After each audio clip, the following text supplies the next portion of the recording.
पिंकी यार, तुम तो बहुत लकी हो। क्यों? तुम्हारी सास कितनी बदल गई हैं, एकदम सीधी हो गई हैं। अरे नहीं नहीं, वो तो जलेबी की तरह टेढ़ी थी, लेकिन मैंने उन्हें सुधार दिया।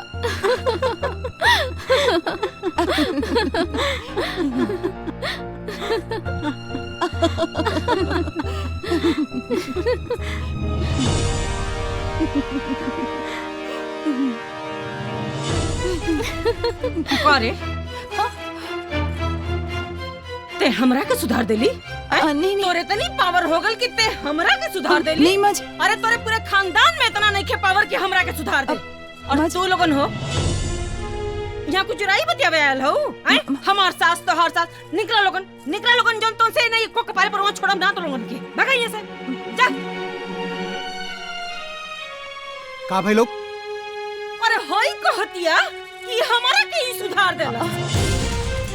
माँ जी गलती से मुझसे निकल गया। माँ जी अरे नारे दादा, तोहरा मन का भावना हमरा सब समझ में आ गई। गोपाल के फोन लगाई फोन गोपाल के लगाई ना जी, लगाई फोन।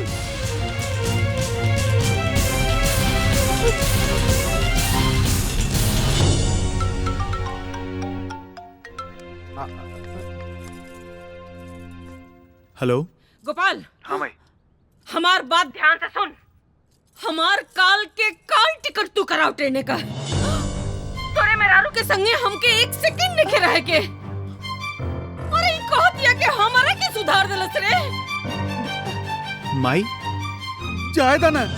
रुआ चुप रही, यहाँ रह के बार रुआ के तो रही, बाकी हमरा के यहाँ नहीं रह के।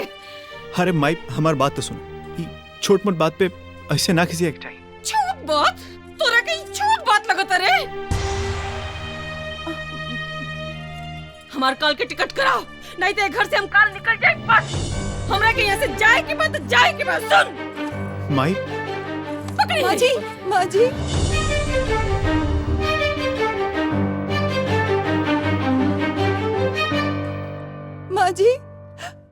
माँ जी माफ कर दीजिए, मुझे माफ कर दीजिए माँ जी।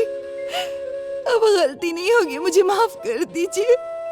है माई, जायद माफ कर देंगे। चुप, एकदम चुप। ओकर पक्ष तो लिए मत, नहीं तो हमरा से बुरा क्यों ना होई। अरे ये हमरा के सुधारी, ये हमार सास बनतिया।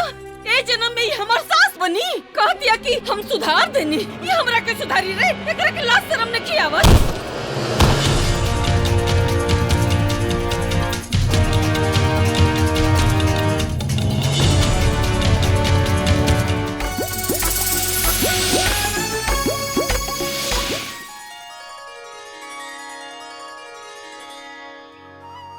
हेलो, हाँ फूफा जी गोड़ धरतनी।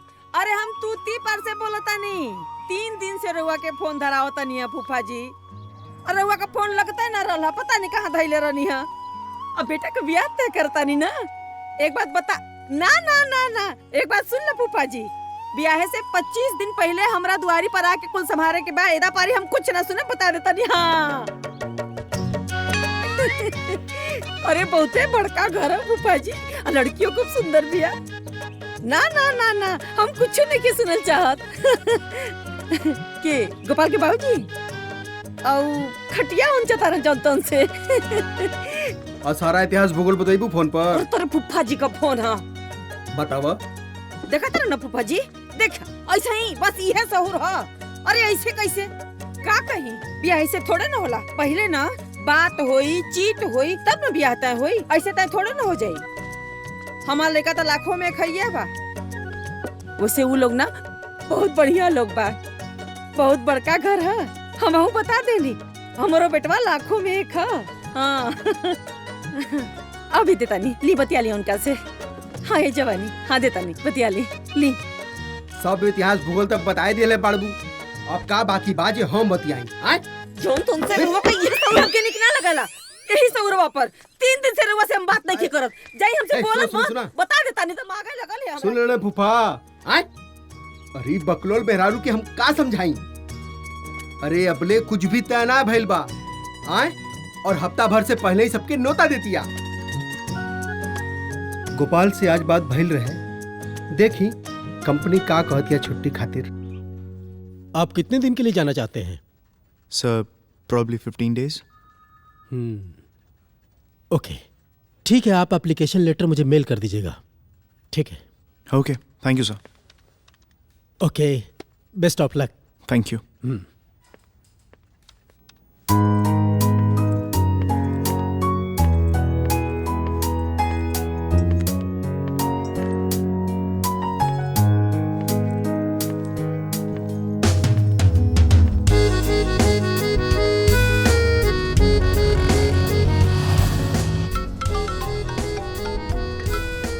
Hello hello.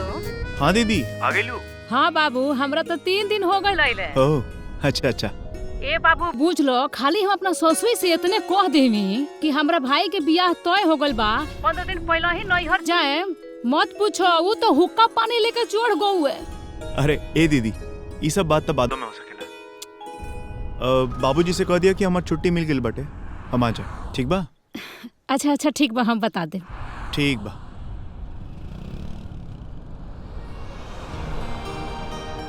जरा 1 मिनट रुकना।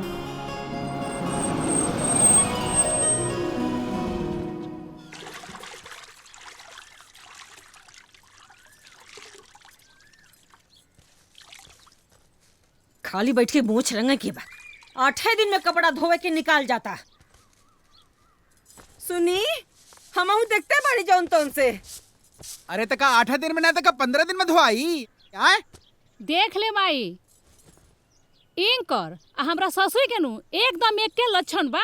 बारा भी एक लपड़ सही हो जाएगी अब्बा। आए तू आगे आगे कढ़ावा तानी और तू पीछे पीछे दौड़ावा ताड़ू। आए अरे कपड़ा ना धोइए तका लेखनी करिए बैठ के। अच्छा आ जाए दी, खाली पतो के आ जाए दी, ओकरे बाद रानी बन के बैठब। हैं? तब करे जब फाटी सब कर। हाँ, और तू अपन जिंदगी भर मुछ रंगत रहिया। चुप।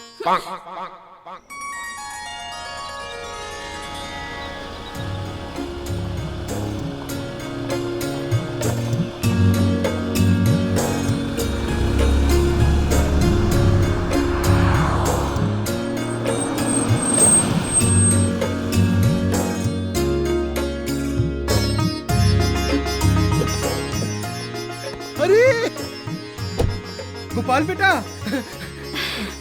गोपाल, हमार बच्चे गोड़ लगा दिन बाबूजी। कैसन बड़ा? ठीक बड़ा ना? ठीक। अरे हमार बेटा ठीक बाबूजी। अरे प्यार बातों में बरसाले खतरा लावे से हमार लइका ठोकर हरा लाइल बा। चल बेटा अंदर चल। 1 मिनट समानवा तनी। अरे तू अरे सामान हम लेके लेके आ। आओ तनी, तू चल आराम कर। बढ़िया खाई का बनौले बनी। हम ठीक बनी। अरे बचवा, तो के देख के हमार जीव जुड़ा गया। और बस बस माई। खो चुपचाप। अरे माई पेट भर गइल बा। खाना सूख के आठी तो हो गई बड़ा। अरे बचपन में 8 गो रोटी में नून तेल पोत के पुपही बना के खा जात रहले ह। जौन तौन से का भइल तोरा के? अरे तू तो जवानी में 8 गो रोटी माठा में सान के खा जात रहलू है। अब कहे ना खींचलू। जौन तौन से ना रउवे की नजर लगौले से हमार खायल छूटल बता देता नी। हाँ आजा दी हमरा पतो के दर्शन दुर्लभ हो जाई, दर्शन बता देता नी। अरे माई इनकर हर हमन के ठीक ना लगला रे। चल रे आओ। बताओ माई, कल बुढ़िया का फोन कई नी, कहनी कि तनी पैसा भेजवा दी, भौजाई के देखे जाए बा। खाली हाथ कैसे जाए? तो कहतिया का 2000 रुपया लेकर ना गई तो कर खर्चा होई में से। अरे भाई, वो तो हम रखल ही बानी चोरा के। सोच रही है कि यही बहाने 2-4 हजार और झीट ली। बाप रे, वो तो लगुए हिसाब गिनवावे। जवन तवन से तनी धीर धर। आवे ती पतो या के तोरे सास कैला तोरे घरवा में हम घूस के कर। सही कहत रे। चढ़ चढ़ल बाउन के। ओहो 10 बजे ले खाली दांता रगड़ाई कि कुछ नाश्ता पानी भेटाई। अरे तक कौन कहीं के रवा रोज टाइम पर खा के कुतुब मीनार ढके लिया मैंने। हैं? एक दिन ना खाए तो दोबारा नहीं खे जा। जाई काम बाटे बनाई तो भेटा जाई। जबानी खाली के की आते रहना, हर काम में बाधा डाल दिए। ले खुला कर माई। बाबूजी का लड़की देखे जाए बा, हमरा लगे एको गो नया साड़ी नोई के का पहन के जाए। अरे बक्सा में मारे कपड़ा रखल बा, कोनो साड़ी पहन के चल जाइए।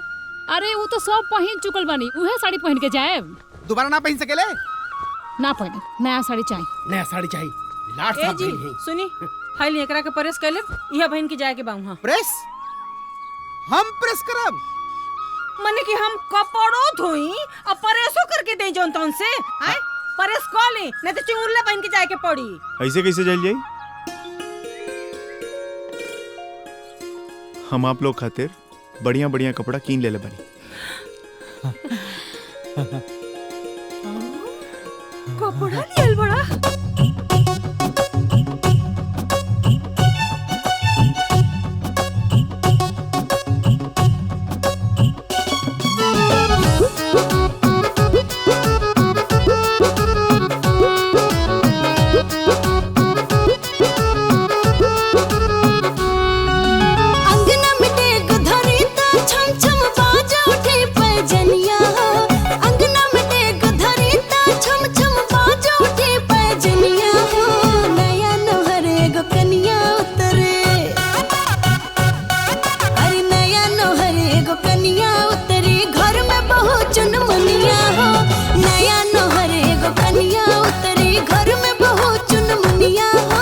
राजकुंवर बन के बेटा मोर जाई जब ससुररिया हो।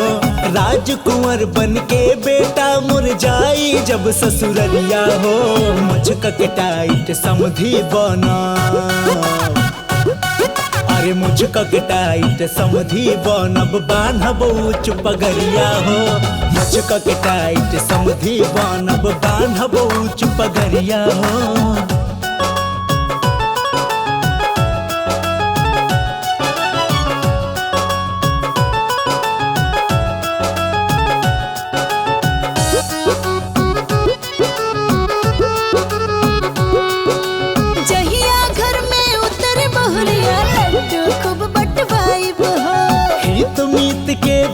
बोला के बहु भोज करवाइब हो। अरे मुंह दिखाई में देहब हम नाग जड़ल नाथुनिया हो। मुंह दिखाई में देहब हम नाग जड़ल नाथुनिया हो। नया नोहरे गो कनिया उतरे, अरे नया नोहरे गो कनिया उतरी घर में बहुत चुनमुनिया हो। नया नोहरे गो कनिया उतरी घर में बहुत चुनमुनिया हो।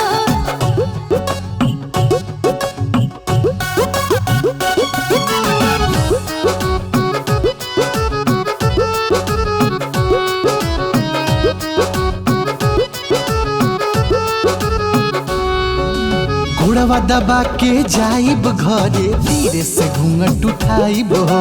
अखिया मिला के प्यारी बतिया दुल्हन से बतियाइब हो।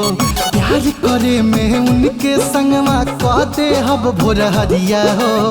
प्यार करे में उनके संगवा कह दे हब भोर हरिया हो। किस्मत में जब हमरे आई है, किस्मत में जब हमरे आई है अंगना के जुरिया हो। किस्मत में जब हमरे आई है अंगना के जुरिया हो। नया नोहरे गो कनिया उतरी घर में बहुत चुनमुनिया हो। मुझका के टाइट समधी बनब बान्हब ऊंच पगरिया हो। गोपाल कहाँ बा? ए गोपाल, ए गोपाल, जल्दी कर। केवड़िया तो लॉक कर दी। वाह। चलो लोग आगे चलो बैठो मैं।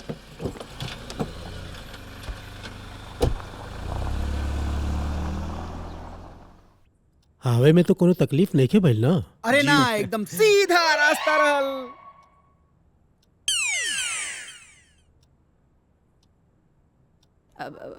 भाई साहब, जौन तन से लड़कियां आ जात तो देख लेती जा। हाँ काहे नहीं। अरे पिंकी के माई जी। तनी पिंकी के बुलावा। हाँ पिंकी।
सुंदर बिया।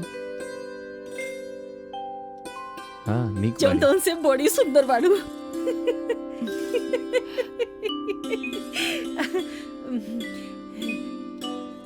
ऐसे गंदिया होते दा होते अब पैसो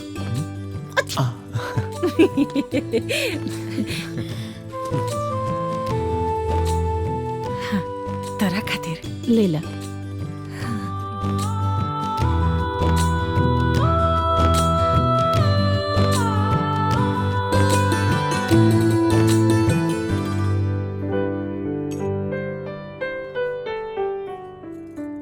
माई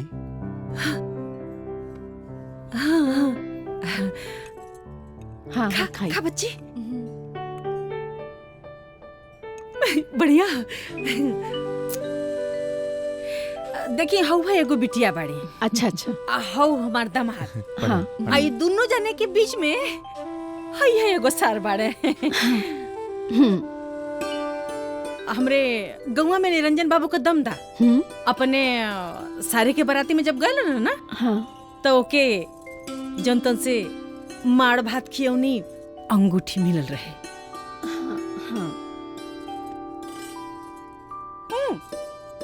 राउर मामा अपने दमदा के का दिलो ना जी? हाँ जनतन से 4 कट्ठा जमीन बहिन जी आ एगो बनल बनावल घर। पानी आराम से। इतना ना बहन जी हमार समझी इनकर बाबूजी अंगना में आई ना और तो एकदम अनठान तो ठान देना कहे कि बिना कुछ ले खोल बना करा। अब यहाँ के मनावत हक गई ना माने के तैयार है नखे। हमहू सोच लेहनी भाई ये नहू का श्रद्धा पूरा होके के चाहिए कि ना चाहिए। अब बस जौन तौन से हमहू ना ही सोचनी टप्प से नटाई में से सोने का सिकड़ी निकाल के जाके मड़वा में उनकी पहिराई है तो देनी। बहुत बढ़िया बहुत बढ़िया। और सुनी, अरे हमर माई तो हमरा सास के झांपी खोलावनी सोना का कंगन देले रहे। कहा न बहन जी इकलौती लेके जब रहे नहीं तब लेन देन तर लगल रहेला। अब जनतन से भाई साहब अब चाहे वो बिटिया के श्रद्धा होके दामाद का होके गांव गिराव का होके चाहे हितनाथ का होके हो कि नहीं? सही कहले सही कहले। बस बस बस भाई साहब आप खाली इतने का विशेष ध्यान रखो बाकी जनतन से कहीं कहीं रवा निफिकिर रही, राहुल श्रद्धा में कोई कमी ना रही। रउआ के ही नइखे लागत कि पिंकी वहाँ एडजस्ट ना कर पाई? लड़का में कोनो कमी बा? फर्स्ट क्लास लड़का बा, अच्छा खासा बैंक के नौकरी बा, तो हार बिटिया के जोड़ी ओकरा साथे बहुत अच्छा लागी। ना ना हमार मतलब कामिनी से। अरे मैडम, शादी के बाद लड़की अपना हस्बैंड के साथे रही, फिर समस्या कौन चीज के आई? हमनी के बिटिया बहुत सुखी रही और खुश रही। अरे जवन तवन से बहिनी बुझी उ ताजमहल रहा हो। अच्छा। अरे जरा तरु हरियर तरकारी उज्जर तरकारी आ पियर तरकारी। अरे हम तो इहो ना बुझ पाई का खाई आ का छोड़ी आ जवन भेटाल तन खाइए गईली हो। आ जाना ना कि हम तो ठा से गोही देली होई ज कि ए गौवा में जौन बड़का बड़का जाना बाड़ा ना ओनहु के ऐसन समधियान ना होई जैसन हमरा के समधियान मिलल बा। ए सुगंती हाँ माई। अरे चाहवा लेके आओ तू। अरे छाना तानी। अरे बहनी जब लेके आवतिया तो सुना लोगन बतियावा लगा तो 3 दिन लगी। हाँ। और वह कहत नहीं ना बहन हाँ। कि हमार किस्मत में ना भगवान भगवती एक कीचड़ में हमार बेटा के रूप में कमल खिलौले बाड़ा तबे ना रमझला लगल बाजी कुल आए। अब बस ये एगो लालसा बन कि हमार पतो है आजास आए अपन जिम्मेदारी संभाल लेस आ ओकरे बाद ना बुढ़ऊ के लेके खाली तीर्थ पर याग न करे के रही जनतन से। नीला चाची चाय पिया। चाय पी चाय ले नमकीनिया लिया रली चुगवा रतिया खिले गल तना बड़ बड़ मुसरा बनी घरे में और ले जाके काट के खागल हम के ले जो काट के। अरे बबनी बड़ा दुबरा गेल बड़ू। अरे चाची हम अपना सास के खोबासना के मारे नु सूख के आठी हो गइल बानी। जब देखो तब हाय बेटी करत रहेले। अरे पतो लागेले कि ओकर दुश्मन हियो। अरे हम तो कहत नहीं ना कि कोनो बात नहीं हमरे यहाँ आगल बाड़ू ना, खिया पिया के पहले नियर तोरा के बना दे बचिया। हाँ? चिंता करे का कोनो बात नहीं, चावा पी जुड़ाता। तू पिए चाची। पी।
रात की 12 बजे।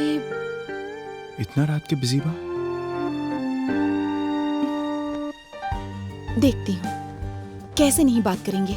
बार बार फोन करके डिस्टर्ब करूंगी, बात ही नहीं करने दूंगी। हेलो, इतनी रात को किससे बात कर रहे थे?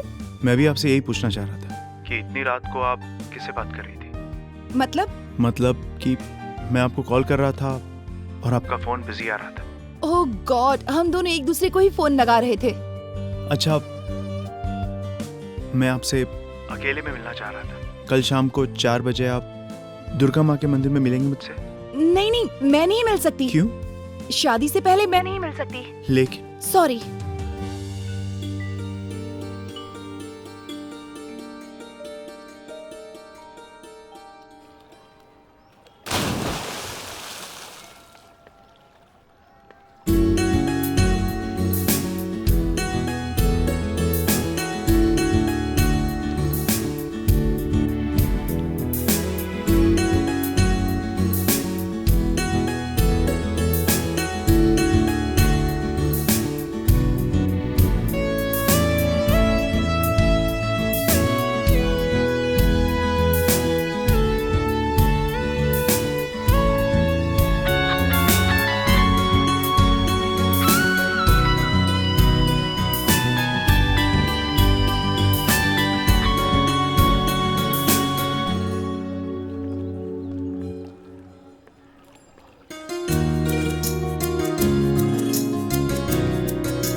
मैंने आपसे बोला था ना कि मैं नहीं आऊंगी, आप क्यों आ गए?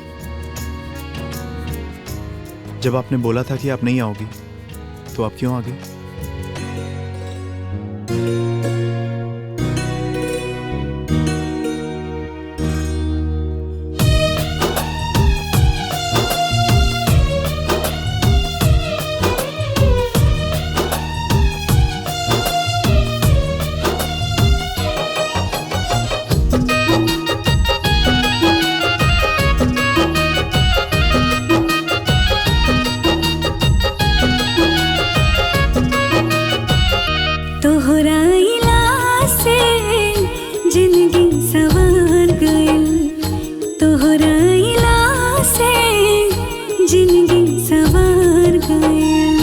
कदम पड़ते ही दिलवा के, कदम पड़ते ही दिलवा के चौखट तार गए। तोहरा अहिला से जिंदगी सवार गई। तोहरा अहिला से जिंदगी सवार गई।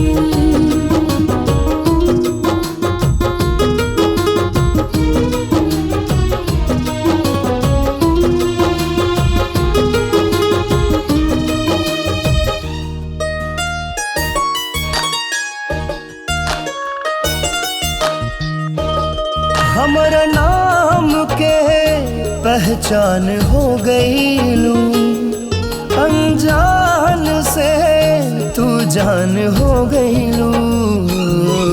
बोली धड़कन मोरा पिया पिया, हर सिरा हर पल जिया जिया। बोली धड़कन मोरा पिया पिया, हर सिरा हर पल जिया जिया। नजर मिलते मोहब्बत के, नजर मिलते मोहब्बत के 100 रंग चढ़ गए। तोहरा इला से जिंदगी सवार गया, तोहरा इला से जिंदगी सवार गया। बारात आ गई। हट हट।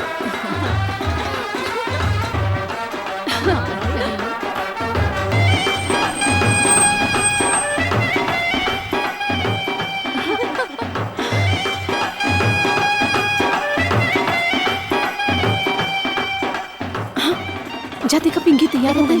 जा।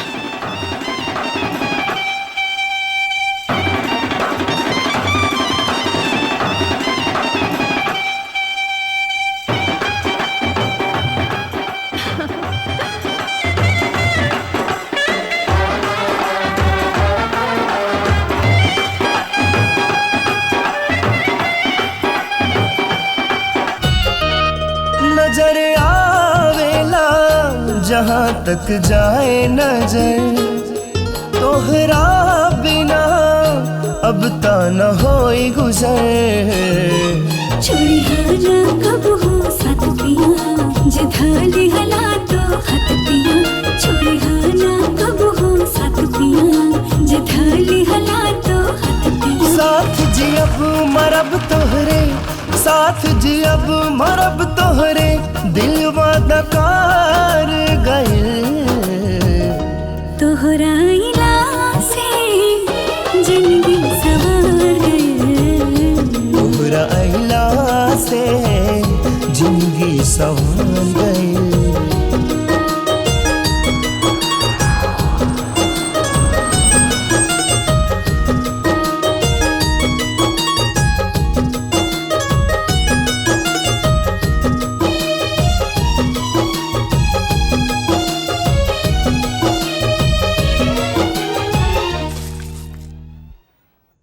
पिंकी, आज से हम अपने जीवन की नई शुरुआत कर रहे हैं, इसलिए मैं तुमसे आज एक बहुत जरूरी बात करना चाहता हूं। पिंकी, आज से सिर्फ मैं ही नहीं, ये घर भी तुम्हारा है और इस घर के लोग भी। मैं बता दूं कि मेरे मम्मी पापा तुम्हारे मम्मी पापा की तरह हाईली एजुकेटेड नहीं है। वो जमीन से जुड़े लोग हैं, रीति रिवाज उन्हें बहुत प्यारे हैं, और ऐसे लोगों को अपने बेटों से बड़ा अरमान होता है। हाँ। आज से इन सारे अरमानों की जिम्मेदारी तुम्हारी है। मैं आशा करता हूं तुम उनके अरमानों को ठेस नहीं लगने दोगी। आप चिंता मत कीजिए, अब मेरी खुशियों की हर डोर आपसे जुड़ गई है। जिसमें आपकी खुशी होगी उसी में मेरी खुशी होगी। मैं तुमसे यही उम्मीद कर रहा था। मैं प्रॉमिस करती हूँ, आपसे किए हुए वादे पे मैं खरा उतरने की कोशिश करूंगी। अच्छा पिंकी, एक बात बताओ, तुम्हें बिल्कुल भोजपुरी बोलने नहीं आती? वो एक्चुअली क्या है ना, घर में सब लोग हिंदी में ही बात करते हैं, लेकिन मैं भोजपुरी समझ लेती हूँ। समझ लेती हूँ? ये तो बहुत अच्छा है। आज से ना मैं काम करेंगे, मैं तुमसे भोजपुरी में बात करूंगा। देखना, तुम ना बहुत जल्द भोजपुरी बोलना सीख जाओगी। जी।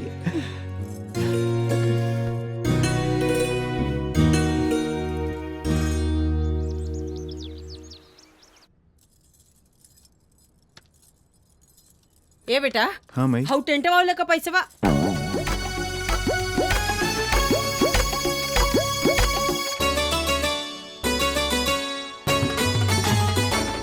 ये कौन डरस बहो? माँ जी, ये नाइटी है। नाइटी? हे राम, ए छी, आई कैसा लागा था जोन तोन से? सुना, ई नाइटी फटी यहाँ ना चले, समझावा इन करा के, हैं? आ गांव घर का मेहरारू वही है करा के देखे। बढ़िया से साड़ी पहन के सौक सिंगार करके बैठ जास और तय टेंट वाले का पैसा दे जल्दी। जी एक बात बताइए, इसमें प्रॉब्लम क्या है? प्रॉब्लम कुछ नहीं है, ये गांव है ना, तो यहाँ के रीति रिवाज, पहनावा ओढ़ावा सब अलग होला, थोड़े हिसाब से चले के पड़ी ना। तो ये वो काम करो, साड़ी पहन लो। जी बुझले कि एकदम दिमागे में आग लगल हमरा सुगंतिया जली ना।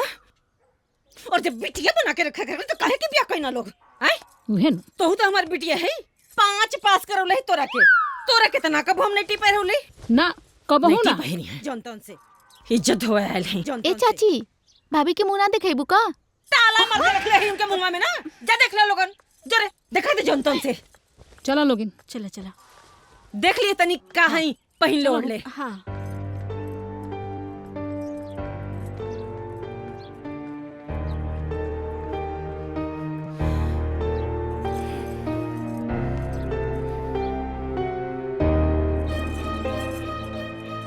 जे वाला ते बोर है या वाला लालो देख लो दुल्हन। ए दीदी, भाभी तो बड़ी सुंदर बाड़ी। रे बसंतिया, कितना बढ़िया तलवार नियन आईब्रो बनौले बाड़ी।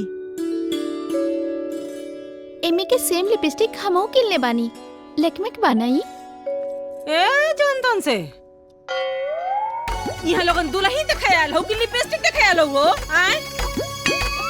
देख ना माई ई बसंतिया, अरे एकरा भौजी के जब हम देखे गए रहनी पूरा 15 रुपया मुंह देखलाई देले रहनी, और ये तो फिर ये हाथे आगल भी देखे। ए कब तो भौजी का मुंह तो कोनो जरूरत नहीं के दिखावे के। आए फोकट पे लोगन मुंह दिखायल बड़ू हो आए। सबका घरे मुंह दिखाई देले बनी, ऐसे ही मुंह ना देखे दे। हां चल निकल लो।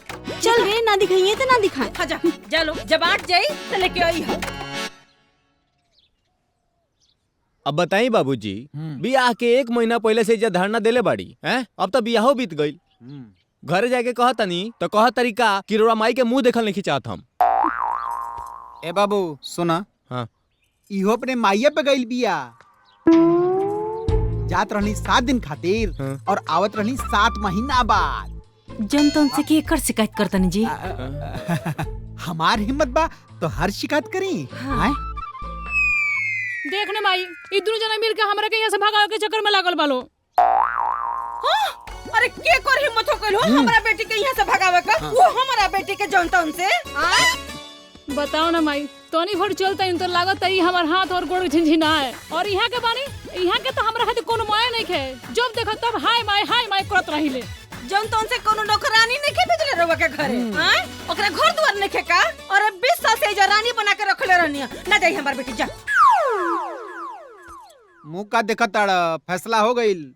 लेकिन सुनी ना, वैसे भी ना हम ऐसा ना घर के बेटी है ना बबुआ कि जहाँ दमादन कभी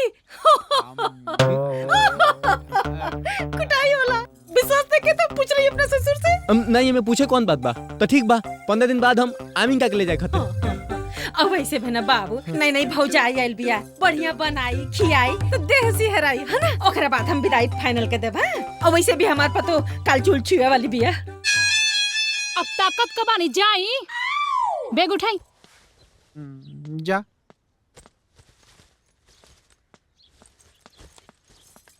हमार माई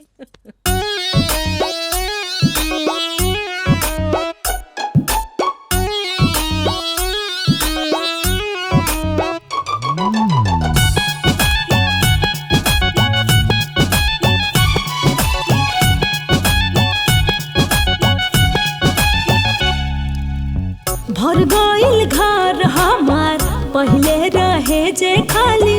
मनया गरात बाटे भइनी पतो हवाली। भर गइल घर हमार, पहले रहे जे खाली। मनया गरात बाटे भइनी पतो हवाली। चूल्हा छेकाई के आइल सब दिन, आज पूरी रसिया बनई है दुल्हन। आज पूरी रसिया बनई है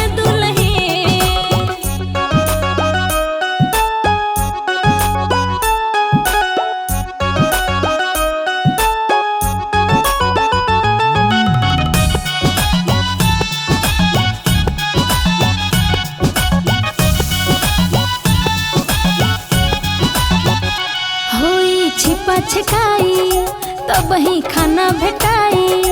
मैं तो सबका से अच्छा अच्छा नेक लूंगी जी, चाहे दो गहना गुड़िया चाहे 2 रुपया पैसा, तब जाके मैं खाने की परमिशन दूंगी जी।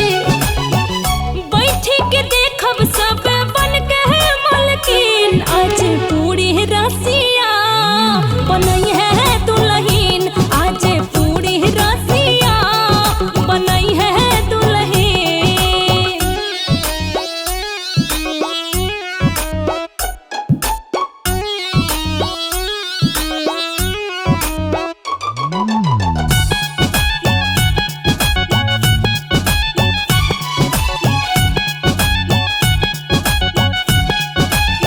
भोजन का स्वाद लीजिए फिर तब मुझको दीजिए, ए जी नेग के साथ आशीर्वाद चाहिए।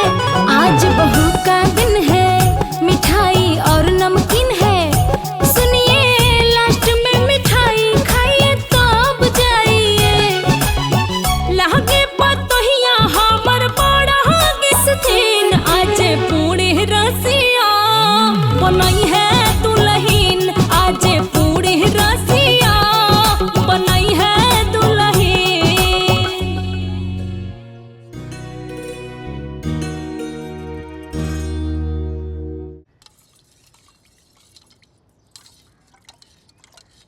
तू नाराज काय बाड़ू? बस 1.25 महीना के तो बात बा।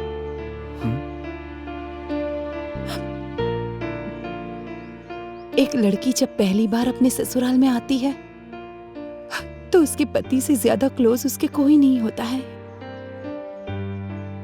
और वो पति मात्र 4 दिन के बाद ही उस पत्नी को छोड़कर परदेश चला जाए तो उस पत्नी को कितना अकेलापन लगेगा जी। आप मर्द है ना, आप ये जुदाई नहीं समझ पाएंगे।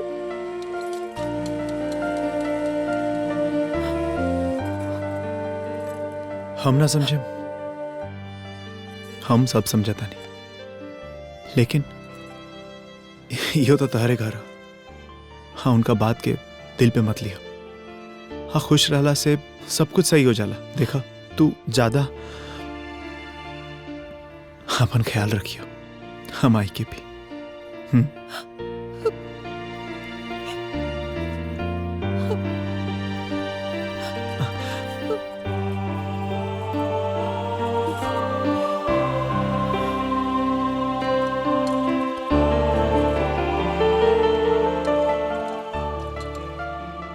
अपना ख्याल रखना, बाय।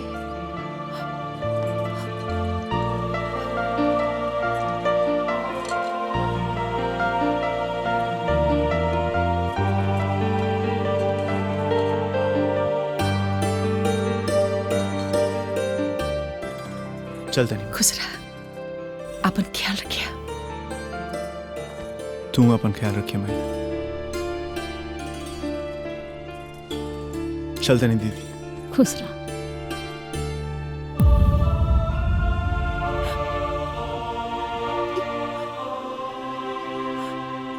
चल तनी।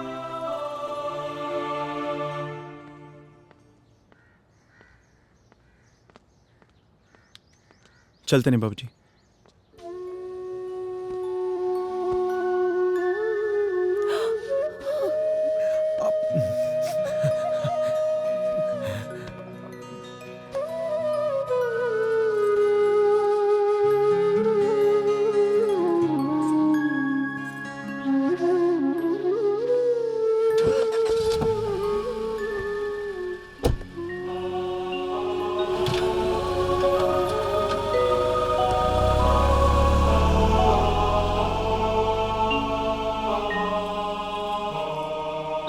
माई चुप हो जा।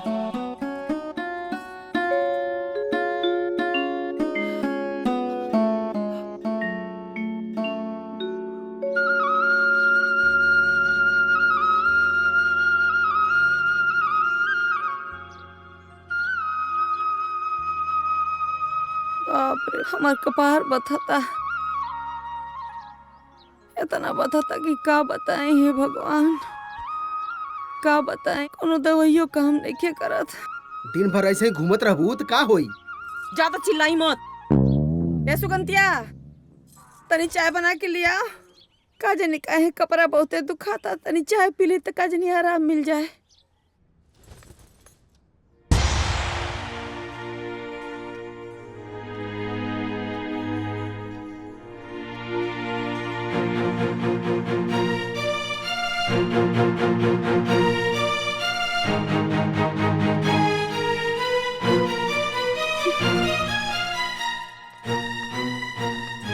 अरे माई, अब चाय के बनाई?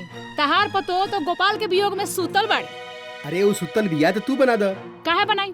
अरे ससुरो में दे ठठाई, नैहरो में दे ठठाई। हम ना बनाए, जा अपना पतो से बनवा। अरे वो आराम करत हुई हैं, जा तू बना द चाय। हम तो बनेबे ना करो। सब केहू हमारे पे चिल्ला के जाता।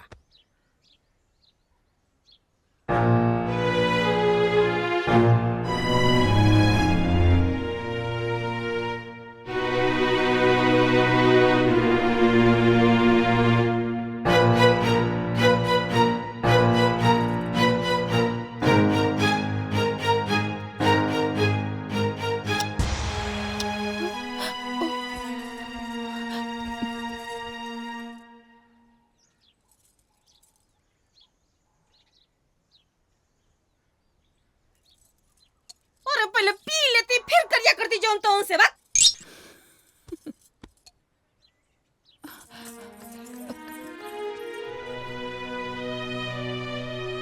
माँ जी, नींद लग गई थी, जगा देते तो मैं ही बना देती। काहे? अरे भगवान, हमनी के हाथ गोड़ नहीं दिले का? हैं? चाय बनवा लेनी और हेदे पिया तो बानी। और तू सोचा तारू कि तू सूतल रहबू तो हमनी के चाय नहीं पी सकत जा का? जा सुता, जा नींद पूरी कर ला। आ सुना, तारा खाती एक कप चाय छोड़ देले बनी, छान के पी ली हो। माने कि मरद रहल ह तो अब ही ले चाय टाइम टेबल से बनत रहल ह और ओकरा जाते कुल टाइम टेबल भुला गल जनतन से।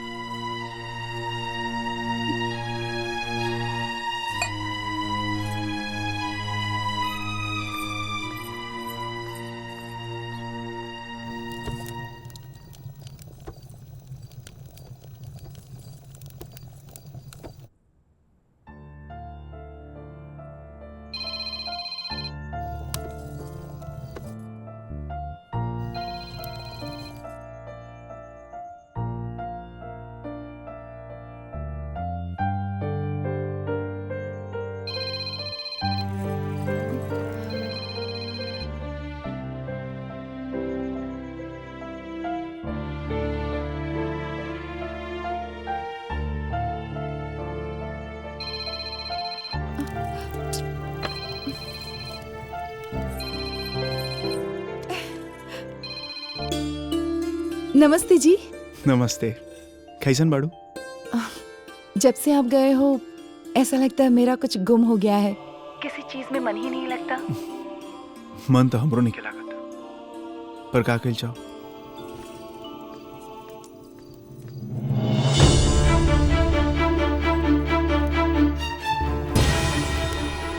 आपने खाना खाया? अभी कहाँ? अभी तो बस ऑफिस से नहीं है, सोचनी तारा से थोड़ा बात कर ली, फिर खाना खा लें। तू खैलू? नहीं, अभी तो मैं रोटी बना ही रही थी। अरे रोटी तो मैं तवे पर छोड़कर ही आ गई। चलिए बाद में बात करते हैं। अरे सुनो, हेलो, बाय बाय बाय।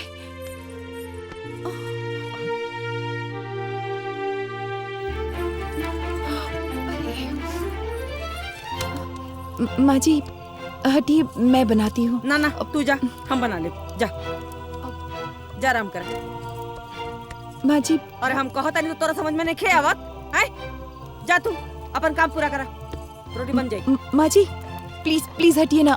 माँ जी आप बना रही हैं कोनो रोटी, जरूरत नहीं है। अब गलती नहीं होगी माँ जी। प्लीज उठिए ना माँ जी, प्लीज माँ जी, मैं बना देती हूँ। प्लीज माँ जी छोड़िए ना। कि शहर के लड़की से ई चूल्हा चौका का काम ना होई, बुझाई? जा आराम करा, जा। खाना बनावल हमार काम बा।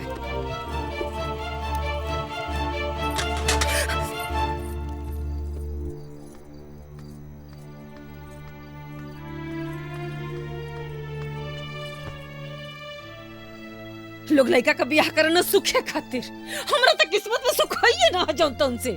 सुगंधिया, अरे सुगंधिया, एक लोटा पानी लेके आ। ले आवा तानी। ओहो, ये औरत नहीं एक मिनट चैन से शांति के साथ ना सोए दिले। अरे ऐसा न कवन पहाड़ उलट के अवतारू कि अवता दुख छाप लेलस। सुना, ना गलती अंगनवा में ना, तो थरिया में रोटी ना, जरल कोयला मिलल रात खाए के जौन तौन से। आ जाए बबुआ कहीं ना है, और आ जाए फोने पर खुसुर पुसुर, का जानी कौन पहाड़ टूट गए, अब कमन दुख पड़ गल उनकरा पर। भगवान पता नहीं कहाँ से फोन बना दिला जौन तौन से। अरे भाई, नया नया आयल बिया, बहुत तरीका का बात होला, एमन समस्या का बा? एगो हमरो के फोन खरीद के दे दी ना, रउआ के अंगनवा में बैठ के दिन भर हमहू बतियाई, फिर कुछो बोना चाहे बिगड़े जौन तौन से। जौने बेरा बतियावे के रहे, कौने बेरा तो जाके वो फोन में जाके सुत जात रहलू है। हमार दिमाग नहीं खे पगलायल कि तो है फोन खरीद के दे देई। जान तरमाई, आज हमरो ससुई के फोन आई रहल, कहतिया का कि 6 महीना छोड़ देवक बा, तो अब तोर गर्मी शांत होई। अब बताओ माई। चुप रह, एकरा में अपन गावती कोई अपन गाव शुरू कर देलस। दबानी सही कहल बा, जैसन पिसान वैसन रोटी, और जैसन महतारी वैसन बेटी।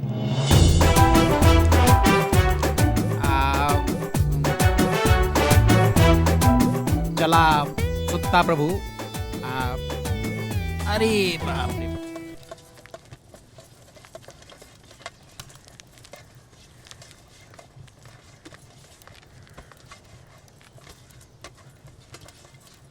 का हो है तो ना रिऊ के बर्तन धोवाई तो किरिन ना डूब जाई। हैं? अरे नया नोचर बिटिया पतो के फुन काम करके धो देवे के होला, तनी हाली हाथ चलावा। तोहरे नियर रहली ना बच्चिया, तो किरिन उगे से पहले घर बर्तन चूल्हा चौका खाना पीना कुल को के खिया पिया के एकदम निश्चिंत। अरे आजकल के बेटियन पतो हन के तो हमरे स्टाइल ने कैसे समझ में आवा। अरे मोरी माई, अरे बाप रे बाप, अरे बाप रे, अरे बाप रे बाप, अरे माँ जी, अरे बाप रे बाप। का हो तोरा के यों के पता कि है करे के बिना लेवर ले आके बना रखल जाला। वो माँ जी मैं भूल गई थी। अच्छा, खाए कितना भूललू जंतुन से, आ एकरा के भुला गेलू। वो क्या है ना माँ जी, हमारे यहाँ तो ऐसे ही गैस पे चढ़ाया जाता है। गैस वाली बाड़ू ये बच्चिया जंतुन से। हैं? अरे भाई, जब वो चूल्हे पे नईखे बनावे जाना तो गैसे पे बनावे दा। आगे नहीं पछले वे, हम कोनो बाड़ बानी आए, हमरा खेती बाड़ी नहीं खे बोली है जो लौना लकड़ी रखल बा ओकर का करी? अपना देही में आग लगाई के रुआ के टाइम में लटकाई का करी बोली? जब देखा तब पछले वे आ जाना।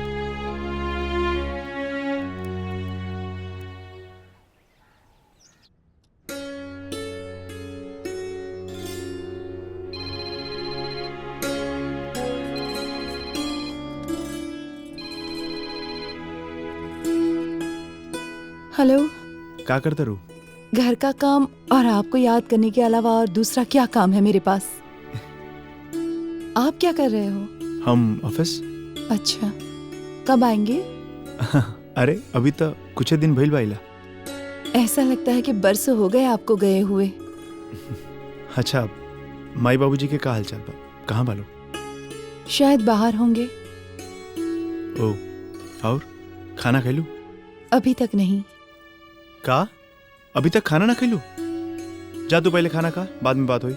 सुनिए ना, थोड़ी देर और बात कीजिए ना प्लीज। ना ना ना, पहले जाके तू खाना खा। सुनिए प्लीज प्लीज। नो नो, पहले जाके खाना खा, बाद में बात होई, ठीक बा? ओके।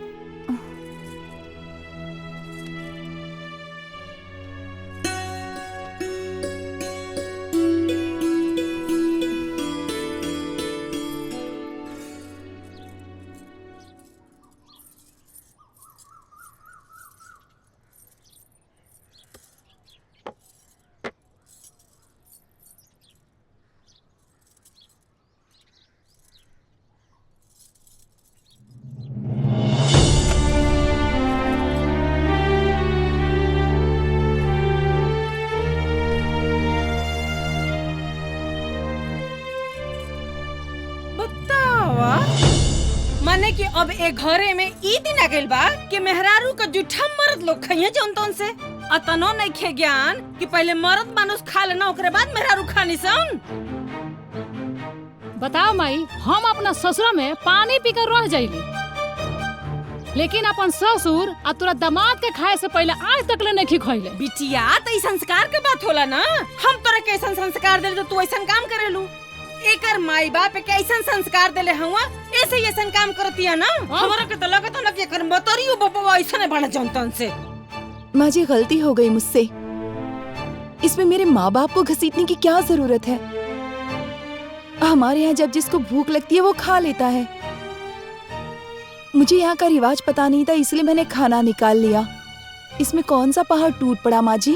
पहाड़ टूट गया? करी 4 दिन तो कनिया आइल हमरा से जबान लड़ावती रे। ओए बात मुंह से कढ़ावल मुश्किल कैले भी आई।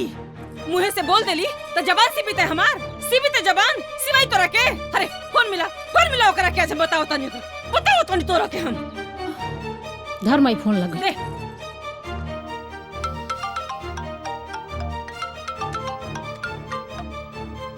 हाँ माई प्रणाम। खुश रहा बचवा, कितना अरमान से तोहर बारात सजौले, कितना सपना सजा के पतो उतरले, बाकी हमरा के का पता रहे कि हमरा के उल्टा सुने के पड़ी जौन तौन से। का भाई? ये बचवा एको बात बर्दाश्त नहीं के करत तार मेहरारू। बुझला ना जौन तौन से एको काम ढंग से नहीं करत, न बर्तन धोतिया ढंग से, न खाना बनावतिया ढंग से, एको काम घर का नहीं करती है बचवा। हाँ ढंग से नहीं कर पा रही हूँ, गलती हो रही है मुझसे। उनसे कंप्लेन करने से क्या प्रॉब्लम सॉल्व हो जाएगी? सुन ले, सुनो तेरे अपने मेहरारू का भाषा। जो भी काम है सब तो कर रही हूँ। जगह नहीं है, लोग नए, तरीका नया है। गलती हो गई मुझसे। जब गलती मेरी है तो मेरे माँ बाप को बीच में लाने की क्या जरूरत है? सुन, इसमें उनका क्या दोष है? मुझ में खोट निकालने के बदले आप मुझे समझा भी तो सकती थी, सिखा भी तो सकती थी। लेकिन सासू माँ, आपने मेरी कदर नहीं जानी, उल्टा तमाशा बना दिया। सुन तेरे का खोटिया तोर मेहरारू। हे बेटा, यही दिन रात खातिर तेरा सरधा से पतो उतरले रही है।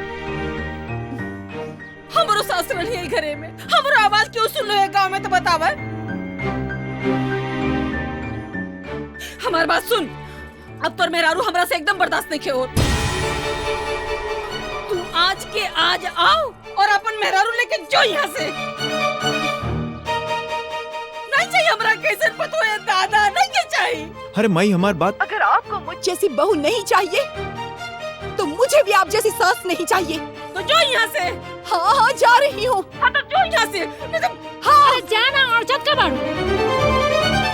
हेले रे। शांत हो जाओ।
रउआ से तबे कहले रहनी कि हमार बेटी वहाँ एडजस्ट ना कर पाई, बाकी रउआ हमार बात ना सुननी। अरे इतना पैसा खर्च करके शादी कैला के बाद भी ये सब तमाशा अच्छा लगा का? हमार बेटी आज ले वहाँ तरीका से नहीं खे रहल तो वहाँ कैसे रह ले? अरे रउआ के सोचे के चाहिए कि जौना लेवल में ओकर परवरिश भइल बा वही लेवल में ओकर शादी बियाह करे के चाहिए। अरे नया नया घर बा, थोड़ा बहुत तो शुरुआत में एडजस्ट करे में दिक्कत होला ना, लेकिन बेटी तोरा के ऐसा नहीं खे आवे के रहे। अरे थोड़ा धीरज रखे के चाहिए, सब कुछ ठीक हो जाला। कैसे ठीक होगा पापा? छोटी छोटी बातों को लेकर बड़ा बड़ा इशू बना देते हैं। ये नहीं पहनना है, वो नहीं पहनना है, ये नहीं करना है, वो नहीं करना है। अब खाओ तब खाओ, ऐसे तो मैं कभी रही ही नहीं। ये क्या मेरा दोष है? कितना एडजस्ट करूं? मैं वहाँ नहीं रह सकती पापा, बस बोल दिया, मैं नहीं रह सकती। अरे बेटा समझे की कोशिश करो बेटा। अरे जौन सच्चाई बा वही कह दिया।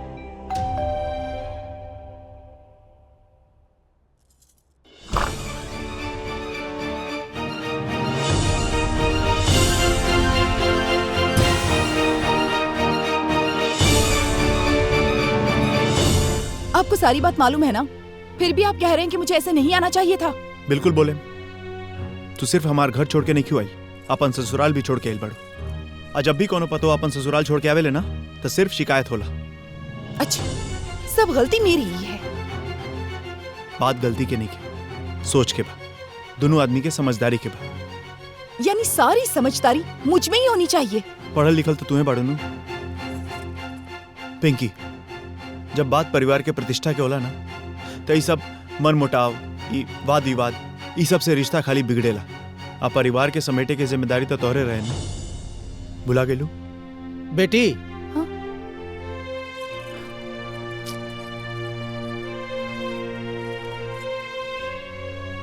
बेटी मायका और ससुराल में बहुत अंतर होला। माँ बाप बेटी के ध्यान मायका में राखेले और ससुराल में बेटी के कर्तव्य होला कि अपने ससुराल पक्ष के ध्यान राखल। ई कौनो 60 साल का बुढ़िया नहीं खे कि जाते जाते सारा ज्ञान मिल जाई।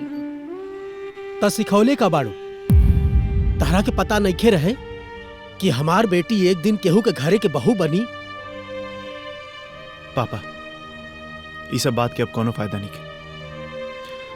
अगर हम इनकर पति बनी तो हम अपना माँ बाप के बेटा भी बानी, वो लोग भी हमारी जिम्मेदारी बाटे। अगर ही हमार पत्नी बाड़ी तो हमार जौन भी जिम्मेदारी बा ओकर आधा बोझ उठावे के जिम्मेदारी इनकर बा। अपना जिम्मेदारी से भागल कोनो समस्या के समाधान ना होला। सही बात बा बेटा, बेटी अगर अपने मायका के दुलारी होले तो अपने ससुराल के जिम्मेदारी भी होले।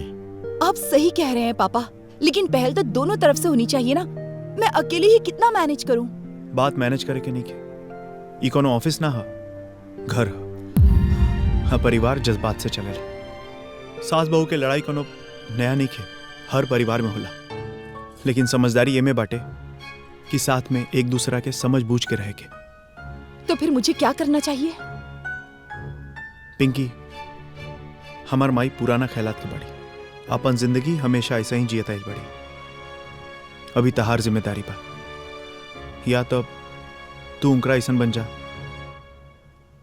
हाँ ना तो उनका के अपना ऐसन बना ला। यह समस्या के हल बा।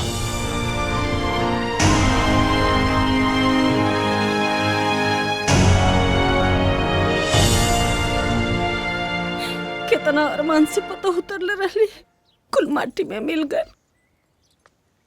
का? हाँ हाँ, एक मिनट। ए माई, अभी अभी नु सूर्य से चका फोन आरला आ गोपला तो एकदम बाहर से बाहर ससुराल पहुंच गइल बा। ओकर मोती मराइल बा का रे? जब तुम से के हमारे पास आवे के चाहे तो ससुराल पहुंच गइल। उहे तो। अरे हमार करम।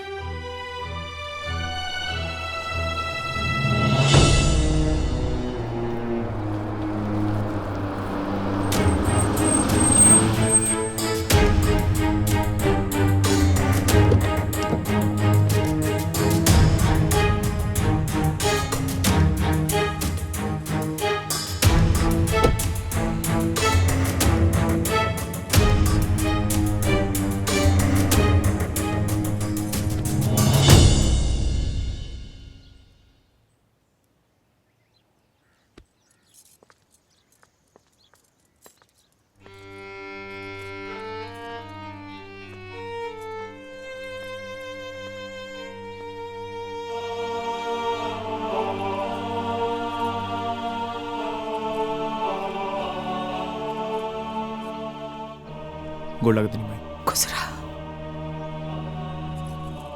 हाँ ठीक है, ठीक है, ठीक है। हे माई, माफ कर देना। तू एक काम कर, कान पकड़ के माफी मांगा।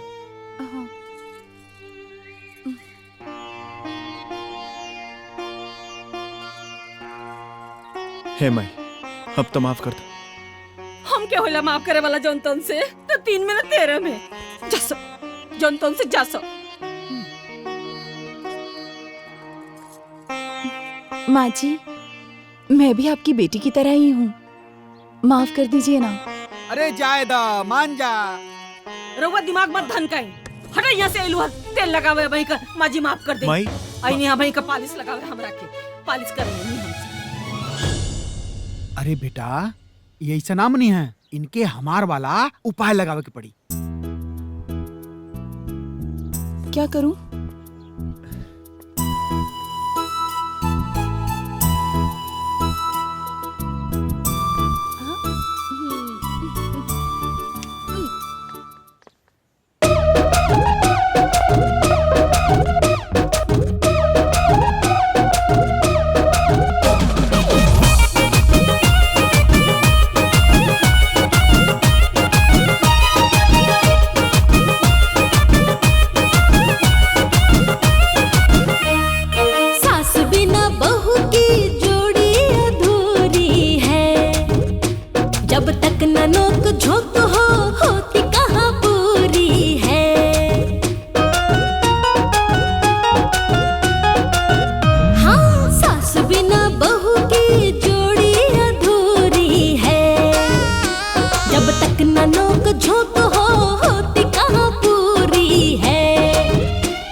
सासू जी।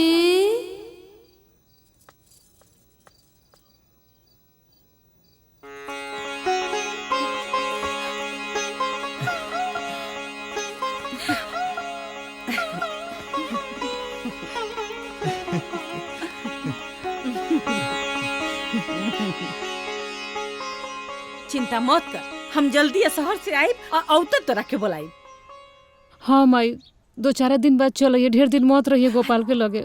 हमारा ससुर में मन न लगे, ते तो हमारा ससुर के रहन जानते बड़े। ए बुढ़िया, अरे चलो ना, जल्दी लेट होता। अरे जन तो से लड़की ने विदा करत तानी जी, रुकी तानी। भाई आराम से रहिया। हाँ। मजे में अरे रहिया हो गया बिटिया। चलो। हाँ ख्याल धरिया अपन। ले जाइनू। प्रणाम माई जी। खुश रहो, अरे चल खुश चल चल रहो। अरे चल चल। अरे चलो ना, चलो चलो चलो चलो।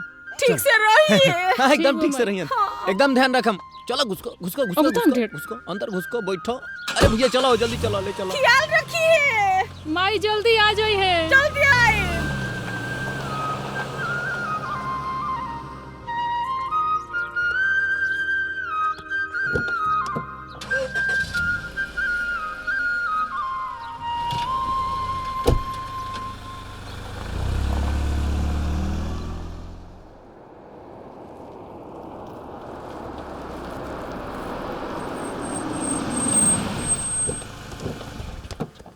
आ गई नी।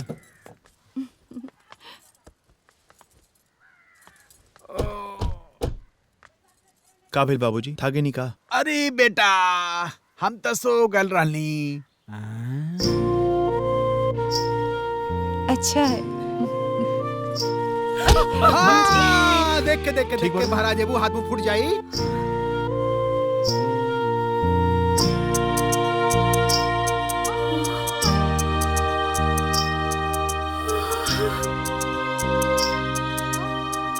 बेटा, घर तो बड़ी सुंदर बारे। बाकी तनी जमीनिया यहाँ कम बा। तनी बेसी जमीन रहत ना, तो नहीं तो ना ए में लौका कोहड़ा बोती, तोरा के ताजा ताजा सब्जी खियोती। ओहो, राम भजे की उम्र में बस हाय पेट हाय पेट हाय पेट। अरे वो तो जैसे हवा पी के रहे नहीं जाओ तन से। ए माई, तोरा जॉन खाए के होई नो, हमरा से कहिए, हम ले आए। अच्छा सुन ना, तू खाली दुगो बकरिया खरीद दे हमके। तनी बकरी? तो गाय भैंस बांधे के बाद जगह यहाँ। और आ दुगो बकरी रही ना, हम बैठल का करब, चराई जंतन से। दुगो बकरी ना, दुगो हाथियों किनवा देता नहीं तोरे खातिर, हैं? शादी ब्याह में घुमावत रही है पगलेट कहीं के। यही से इनकर हमार ना पटल जंतन से। छोड़ ना माई, चल चल सामान निकालो दिलीप। जी सर। चलो चल।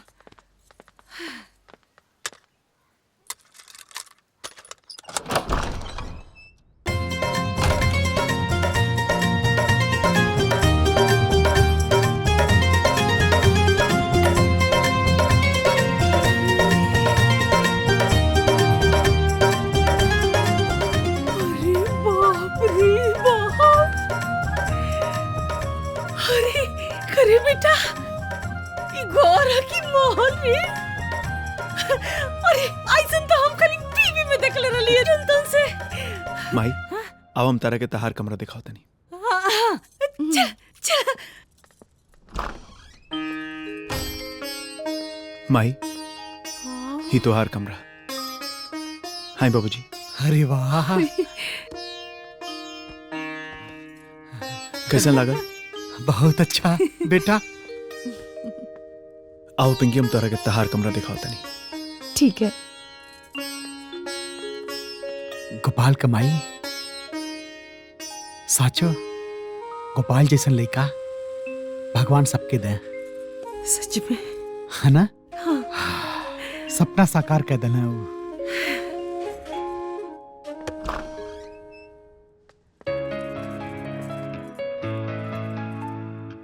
आई है हमनी के कमरा। बहुत अच्छा है।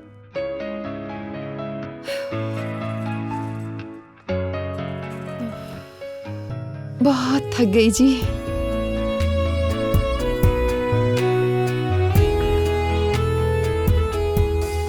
अच्छा,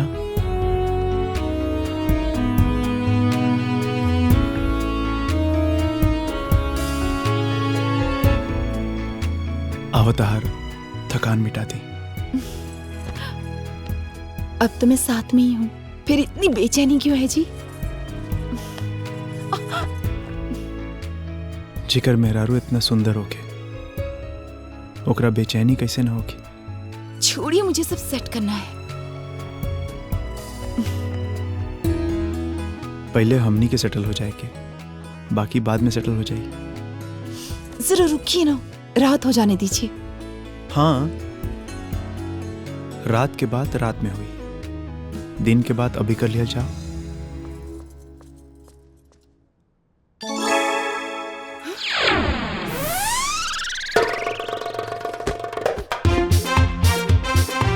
गोपाल, या बेटा, जल्दी आ बेटा। हाँ माई। अरे जल्दी आ रे।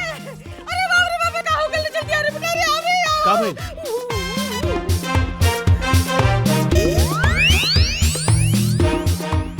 बाबूजी।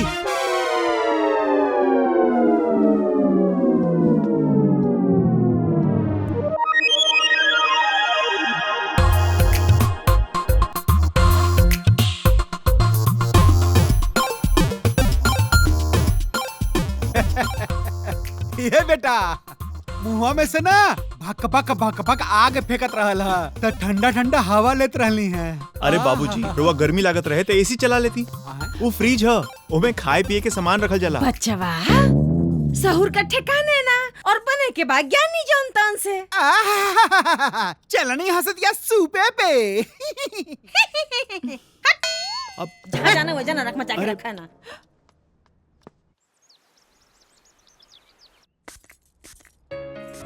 अरे बस बस। क्या हुआ? टीवी में ऐड नहीं को देख ले, ज्यादा परफ्यूम लगेला से लड़की सन अट्रैक्ट हो जाली सन। अच्छा, तो फिर आप भी किसी और की तरफ अट्रैक्ट हो जाएंगे क्या? अरे ना ना, हम तो मजाक करत रहनी। जेकर मेहरारू इतना सुंदर होके ओकरा ऊपर के और के जादू कैसे चल सकेला? सुनिए ना, शाम को जल्दी आ जाइएगा। इहो कोनो कहे के बात बा? हमार दिल तो घर में अटकल बा, तो बाहर दिमाग कैसे चली? ऑफिस के काम खत्म होते ही 120 की स्पीड में गाड़ी आई। चल।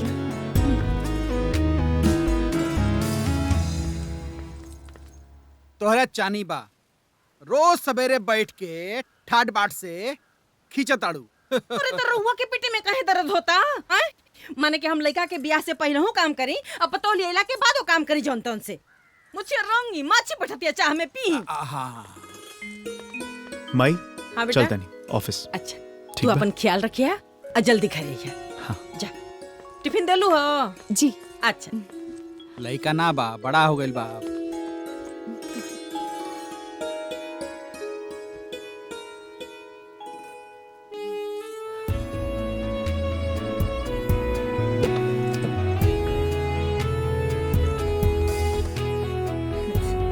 जा।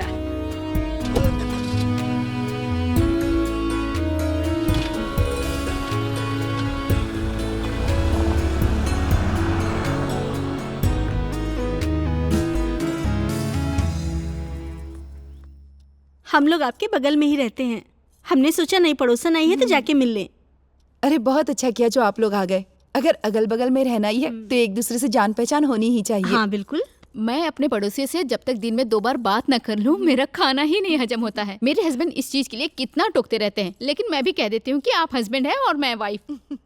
आप क्यों इस चक्कर में पड़ रहे हैं? खाइए पीजिए, टिफिन लीजिए और ऑफिस जाइए।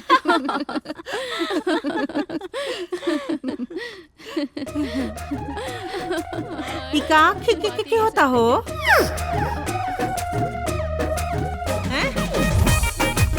मने औरत का बात एक डेग न सुनाई देवे के चाहिए, और तू लोगन रावण जैसन खे खे खे कैले बाड़ू हैं? ई कुल हमरा के पसंद नहीं के जनतन से। और तू लड़का के ऑफिस से आवे का समय होता, भूखल पियासल आई जनतन से, ओकरा खातिर तोरा के कुछ बनावे चनावे के चाहिए, तो तू भाई केनहन के संगे दाकियार तारू हैं? नाश्ता पानी हो गई जनतन से? तो जा, आवा चला, निकला लो। चला जा, खाना बनावा जनतन से।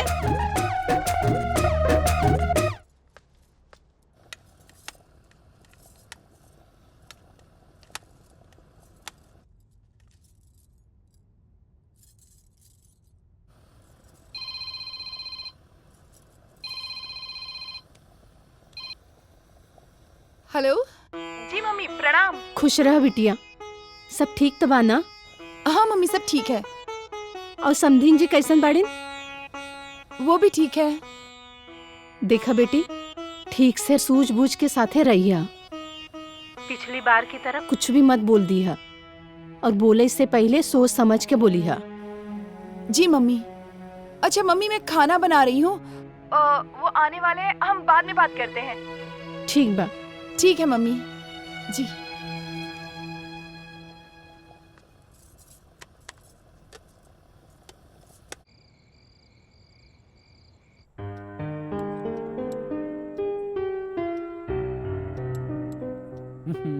वाह, ये तो खनवा गौआ नियन लगत बा हो। बाबूजी, ये पिंकी के हाथ के कमाल है। माई अपन सारा हुनर उनकरा में झोंक देले बड़ी। तो हर माई, अरे ये बुढ़िया कभी अच्छा खाना बनीबा ना खैले, तबे की का बना सकेले? क्या जानतन से का हमरा खातिर कुछ खाता नहीं है? तो हर तारीफ करता नहीं। तो हर माई बहुत अच्छा खाना बनावत रहनी ऐसे। ए मैं छोड़ना, आओ ना हमनी संग साथे बैठ के खा ले। अरे नहीं, मेरा रू मर्दन के बराबरी करके ना खानी खातू लोगन। अरे माई, ई शहर है, यहाँ ई सब ना सोचल जाला। आओ से का अपन तौर तरीका कोई छोड़ देखा जानतन से? नहीं खा लो। ठीक बा, पिंकी जा तू खा ला।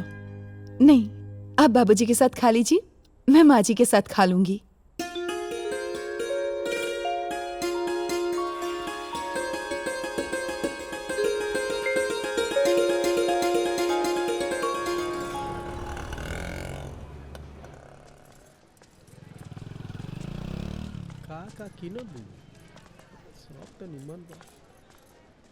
बेकार बा यार।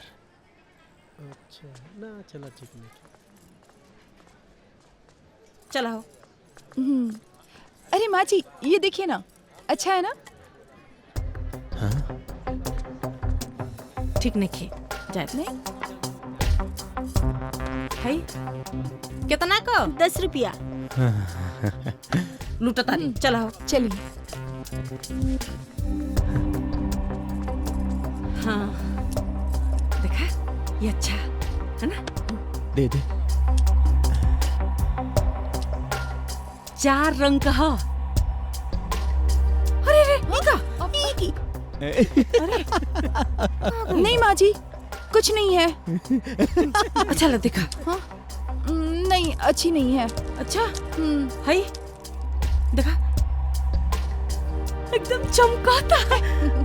अरे रे खून खून खून, देख देख देख खून खून। अरे रे रे ये कौन ची? ये कौन खून? माँ जी, ये खून नहीं है, वो लड़के बदतमीजी कर रहे हैं। ए जनतन से। अरे अरे बेइज्जती फैला जवान। अरे माँ जी छोड़िए माँ जी। माँ जी छोड़िए। माँ जी छोड़िए। ए बुढ़िया, तारा के इतना बुरा लगा था तो बोला ना तोप के चलो, अब उघाड़ के चलिए तो सब तो देख ले सर यार। माई रे।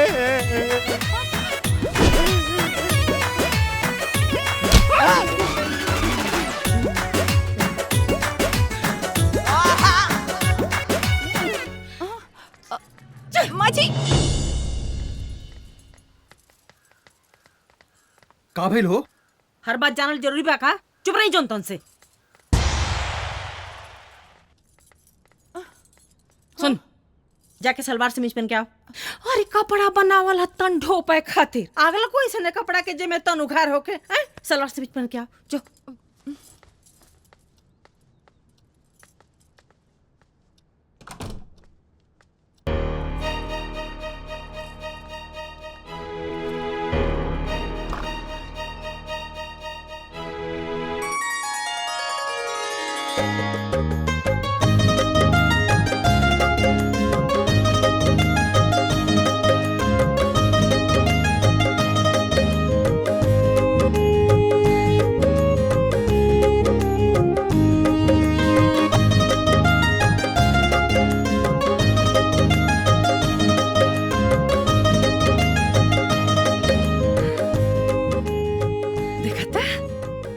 पूरा दे तो पागल। अब चलो बाजारे, अब चल। बाबूजी। बेटा, रहुआ एक्सरसाइज कल शुरू करी और पेट निकला था।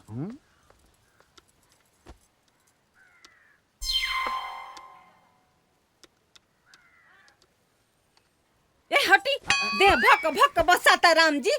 हे भगवान, काहे नहीं रगड़ रगड़ के मैं छड़ के नहीं तीजी। ए बेटा, यहाँ कहीं पोखरा तालाब बा का? पोखरा काय खातिर माई? बस साथ आ रहा। अरे इनकर कपड़वा ले जाके धोईती हम। माँ जी वॉशिंग मशीन में सब धुल जाएंगे। मशीन में हम्म। कपड़ा धोला? हाँ। साबुन लगा के? हाँ। अरे ए बेटा मैल भी रगड़ रगड़ के छोड़ देला। सारा मैल निकल जाए। हाँ। अच्छा जॉनतन से। अच्छा पगलेटा है भैया।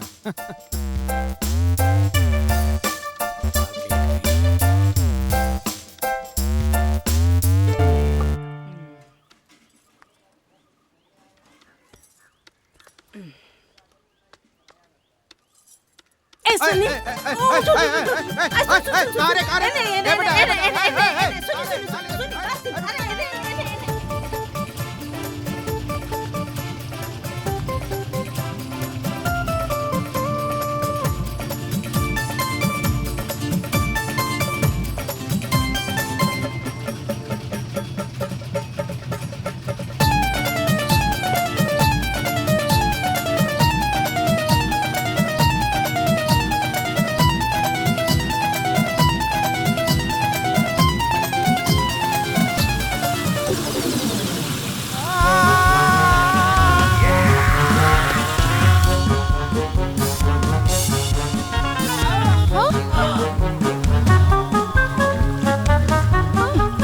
अरे माई छोड़ो। अरे बुढ़िया जान ले लेता था। अरे हाफ माइंड हो गल दिया पूरा। ये बेटा तू ही निकाले रहे कि मशीन रगड़ रगड़ के धो देले माई। अरे माई तो मैल आदमी के थोड़े कपड़ा के नु छोड़ावेला। तू मतलब अरे बेटा ठीक बानी? हाँ हाँ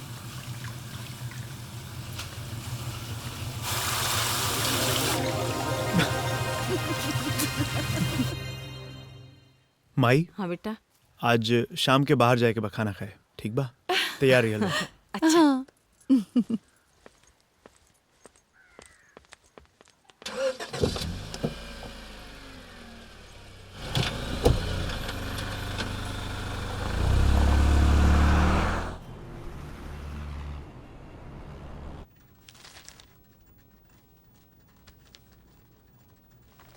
गोपाल जी।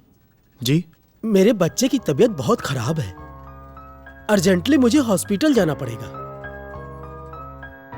और ये फाइल अपलोड करना भी बहुत जरूरी है, तो प्लीज क्या आप कर देंगे? ठीक है दीजिए। Thank you. अपने बच्चे का ख्याल रखिएगा। Thank you so much.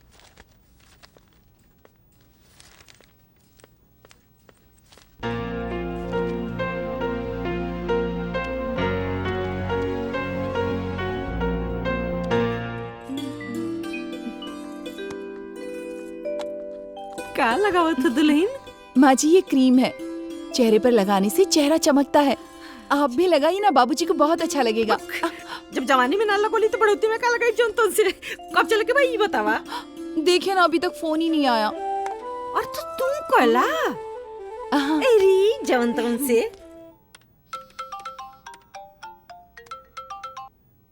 Hello. हाँ कब आएंगे आप? अरे निकले ही ला रही है तले को नया फाइल मिल गया, बस जल्दी कंप्लीट करके हम निकला था नहीं। तो फिर भी कब तक आएंगे? जल्दी आवे की कोशिश करते नहीं ठीक बा? बोला जल्दी आने की कोशिश करता हूँ। अरे तो उतय होई ना, काम आगल होई। चला ठीक बा हैं?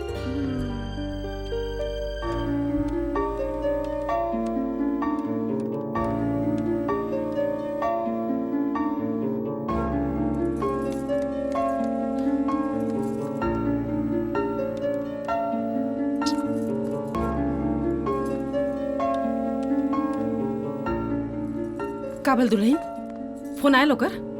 नहीं माँ जी अभी तक तो कोई फोन नहीं आया। अरे तब फिर कह के पूछ ला करा।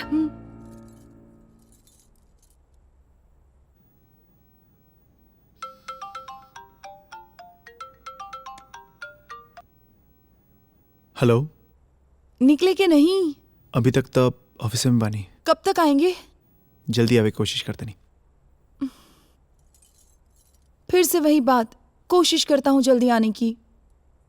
जौन तौन से काम आगल हुई, मत परेशान हुआ। हाँ आ जाई।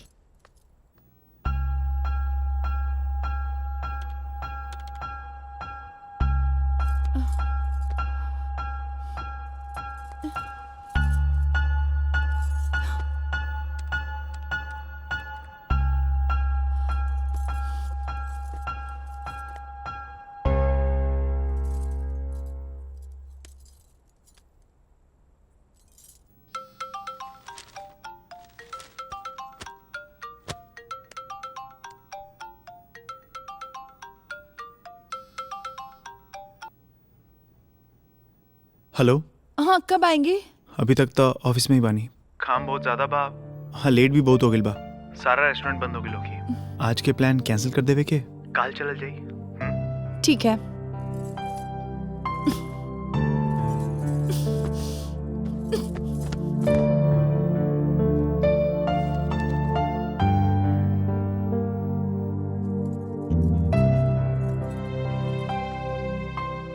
का भइल दुल्हन, कैसन मरुआ गइलो? प्लान कैंसिल माँ जी। अच्छा हाई बतावा तो तब से आदमी रची रची के सजल धजल और ऊ कहता कैंसिल। यही सब तो अच्छा नहीं लगता है माँ जी। अरे एकदम अपने बाप लेखा भइल जाता जौन तौन से। आज ओकरा से बोली मत, एकदम मत बोली। ठीक है माँ जी। गधा कहेगा। आने दीजिए उनको।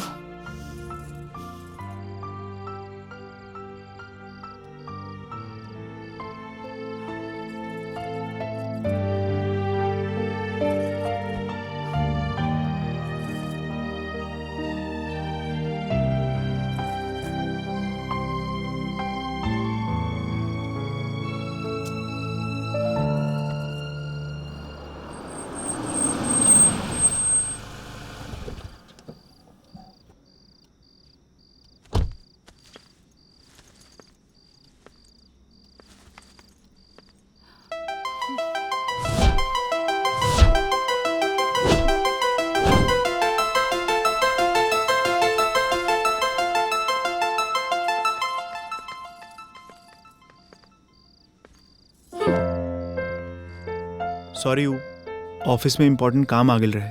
हाँ जाइए काम कीजिए। अरे बात तो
राजा दरवाजा न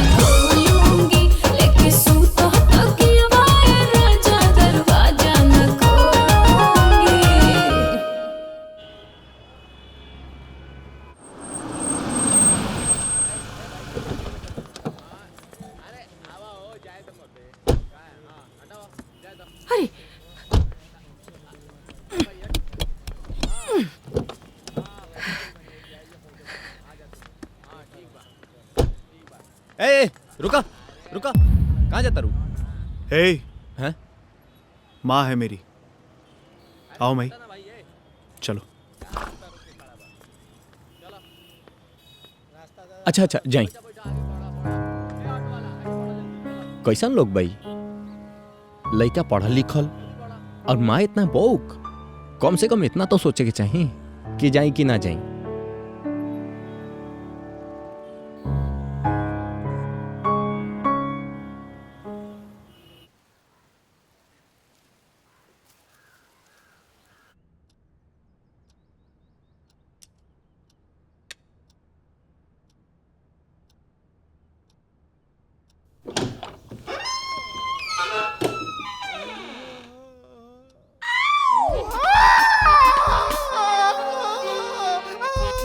अरे बाप रे, भूत भूत भूत भूत भूत, अरे बाप रे बाप, ए बेटा, ए बाबू। हाँ अरे क्या हुआ? का भइल? क्या हुआ बाबूजी? गुसलखाना भूत बा।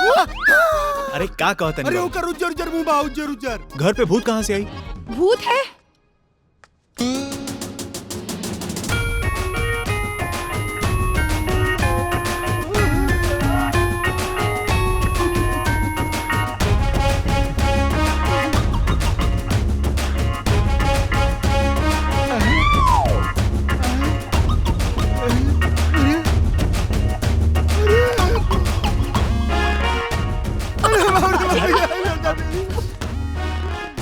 बाबूजी, माई है। माँ जी आप? सोचने के हम हूँ चमकाने जानता हूँ, लोग बहुत ना समझे। माई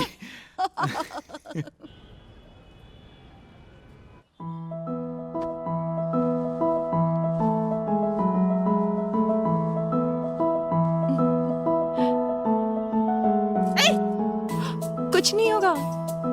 मैम प्लीज इस तरफ घूम जाइए, प्लीज मैम, प्लीज, कुछ नहीं होगा।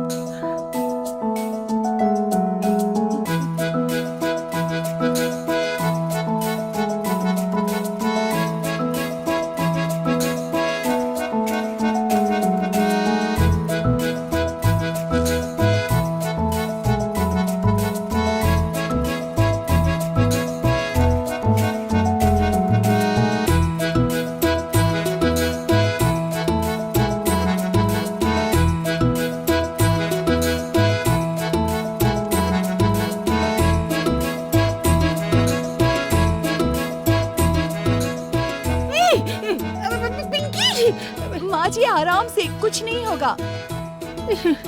चक्कू छुरा कैंची कुल्ले के मुंह पर तोड़ तो नहीं तो।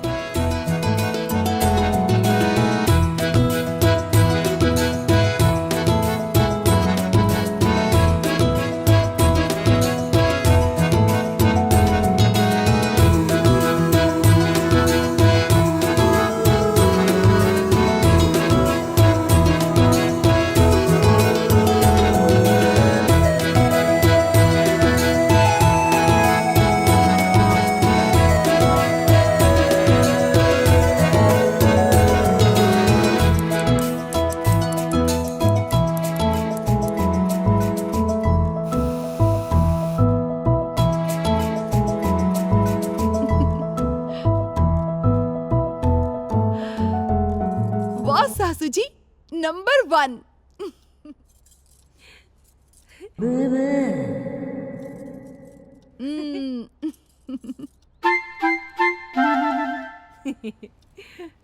करे अरे वाह माई, ते तो एकदम बदल गई बड़ी।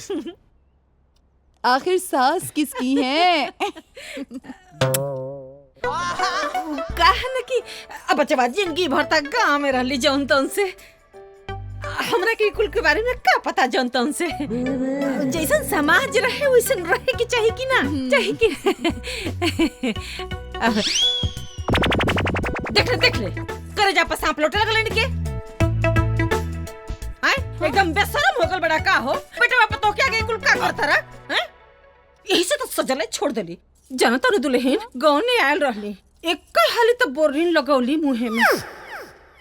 ऐसा नहीं बुढ़ावा नजर लगौलस ना, 2 महीना लेबे मारली बच्चिया। तौले तो हम सौदले छोड़ देली।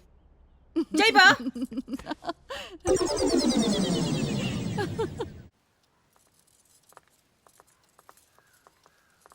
आवाज चला? हाँ।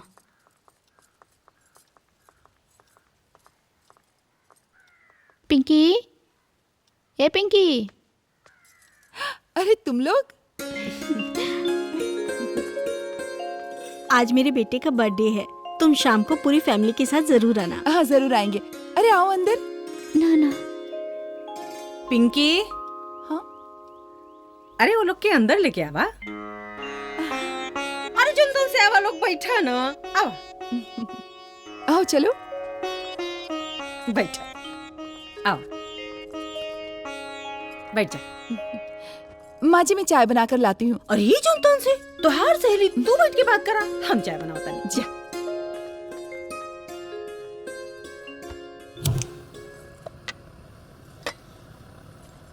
आप लोग 2-3 दिन से दिखे नहीं, कहाँ थे आप लोग? शादी में गई थी। अच्छा चिनिया कहाँ धैले हैं?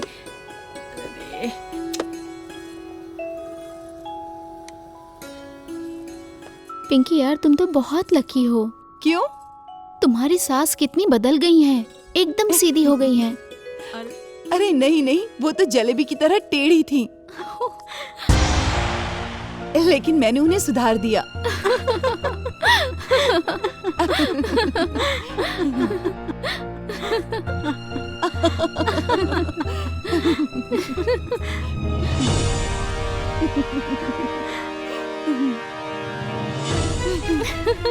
अरे ते हमरा के सुधार देली? नहीं तोरे तनी पावर हो गल कि ते हमरा के सुधार देली? नहीं माँ जी। अरे तोरे पूरे खानदान में इतना नहीं के पावर कि हमरा के सुधार दे। और तू लोगन हो यहाँ कुछ राई बतियावे आयल हो? हमार सास तो हर सास निकला लोगन जोन तो से नहीं को कपारे पर वो छोड़म ना तो लोगन के भगा यहाँ से जा। का भाई लोग? अरे होई कहतिया कि हमारा के ही सुधार देला। माँ जी गलती से मुझसे निकल गया। अरे ना रे दादा, तोहरा मन का भावना हमरा सब समझ में आ गई। गोपाल के फोन लगाई फोन गोपाल के। लगाई ना जी, लगाई फोन।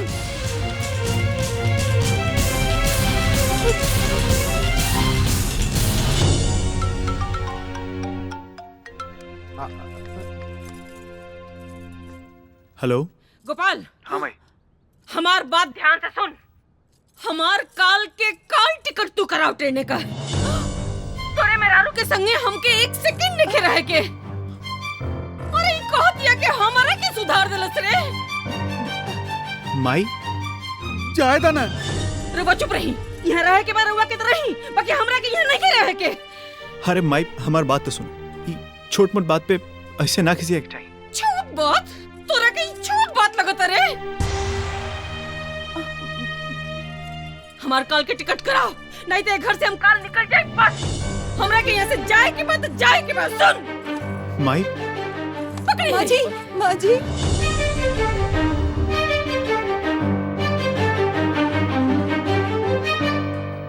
माँ जी, माँ जी माफ कर दीजिए, मुझे माफ कर दीजिए माँ जी। अब गलती नहीं होगी, मुझे माफ कर दीजिए। है माई, जाए दे, माफ कर देंगे। चुप, एकदम चुप। ओकर पक्ष तो लिए मत, नहीं तो हमरा से बुरा क्यों ना हुई। अरे ये हमरा के सुधारी, ये हमार सास बनतिया। ए जन्म में ये हमार सास बनी, कह दिया कि हम सुधार देनी। ये हमरा के सुधारी रे, एकरा के लाज शर्म नहीं आवत।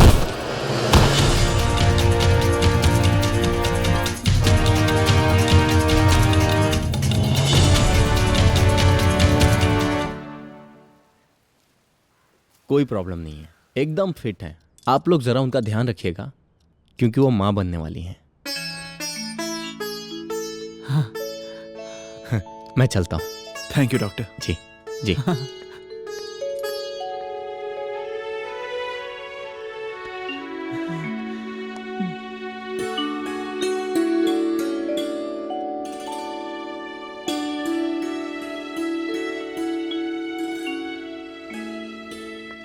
माई माफ करते हूँ, ऐसन वक्त पे तो हम के छोड़ के मत जाओ। हाँ, नया नया बियाह भइल बा, कितना ज्ञान है बा ओकरा के। जिद छोड़ा, सामान रखा और भीतर चला।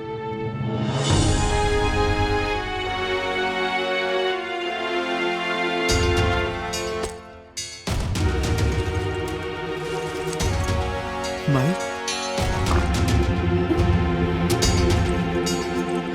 माँ जी,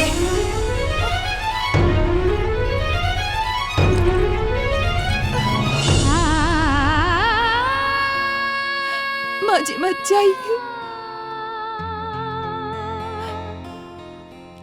मत जाइए माँ जी।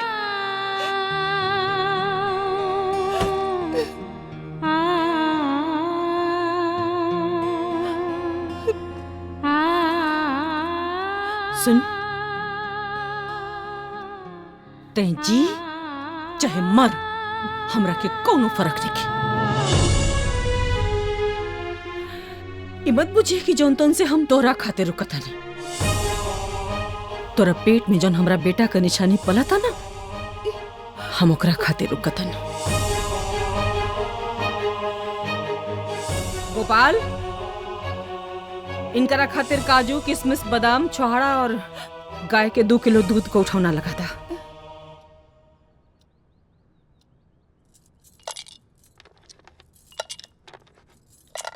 काजू काजू आए, काजू काजू।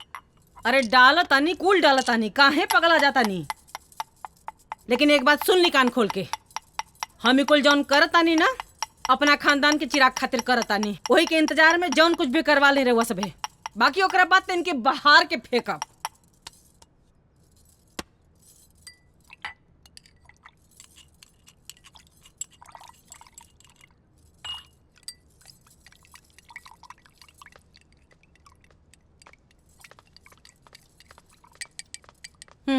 पकड़ पकड़।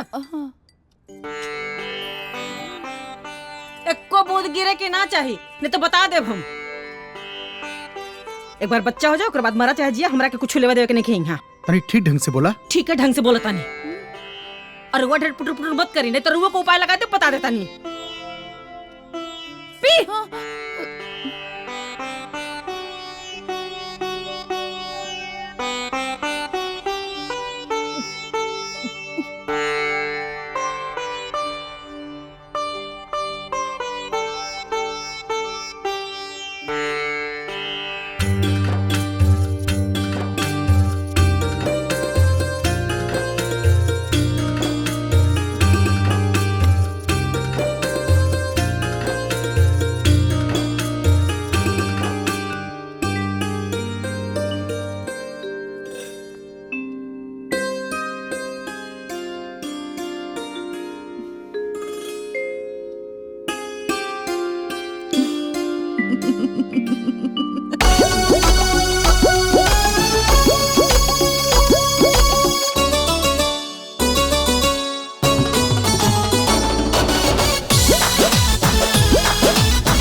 पल में झगड़ा, पल में प्यार है मनमौजी सासू जी हमार। हाँ, पल में झगड़ा, पल में प्यार है मनमौजी सासू जी हमार। मैं तो थी जी शरबत, लेकिन आपने समझा पानी सासू जी तूने मेरी। सासू जी तूने मेरी कदर न जानी, सासू जी तूने मेरी कदर न जानी।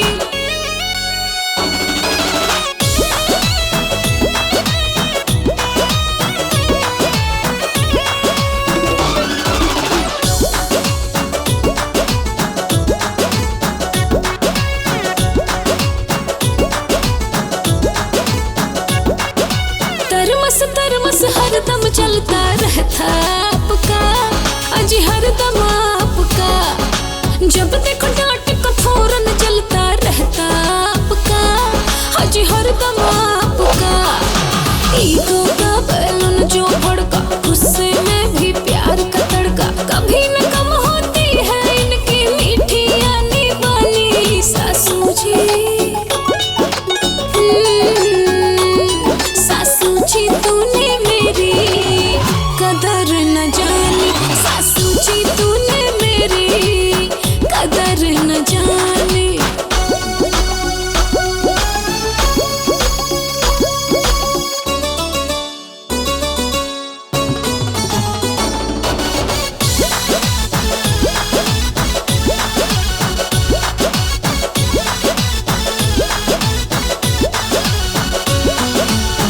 तीखी तीखी बातें हैं, ये दुश्मन बड़ी प्यारी है, मुझ पे धौंस जमाने की इनकी बड़ी तैयारी है। क्यों जी गाली देती है, बहू भी आपकी बेटी है।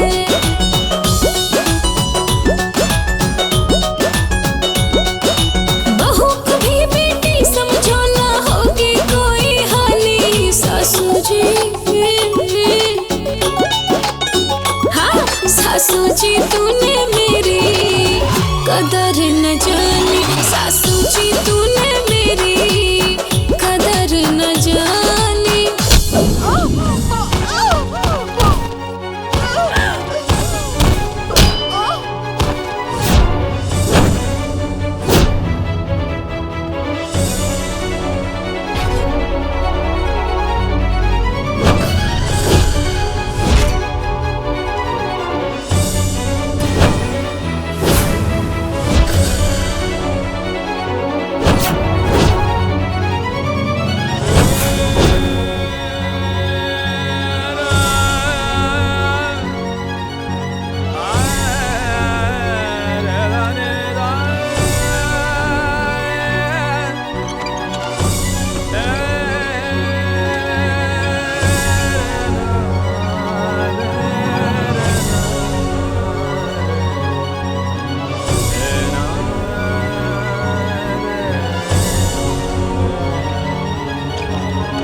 भगवान बच्चा के बचा ला।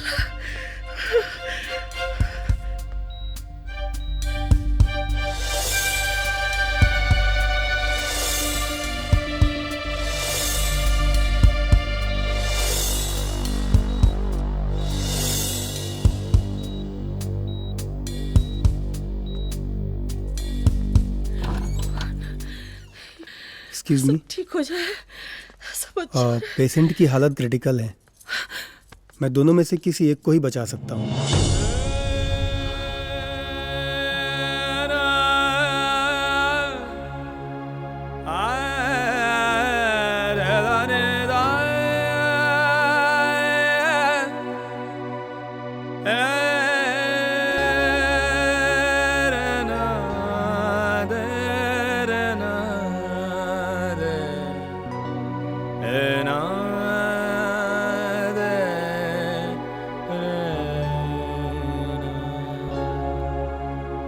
अरे आप लोग जल्दी डिसीजन लीजिए।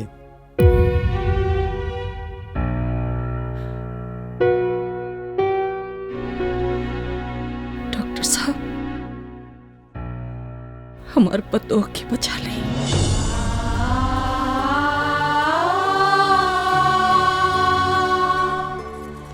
हमारा पतोह की बचा ली, ओकरा की बचा ली, ओकरा की बचा ली। डॉक्टर साहब हाथ जोड़ती बचा ली, जाइए। ठीक है।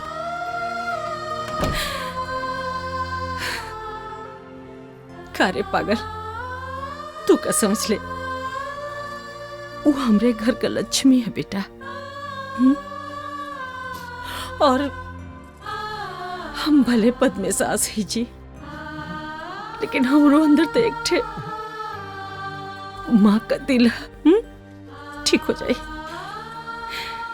ठीक हो जाए बेटा, एकदम परेशान मत होगा।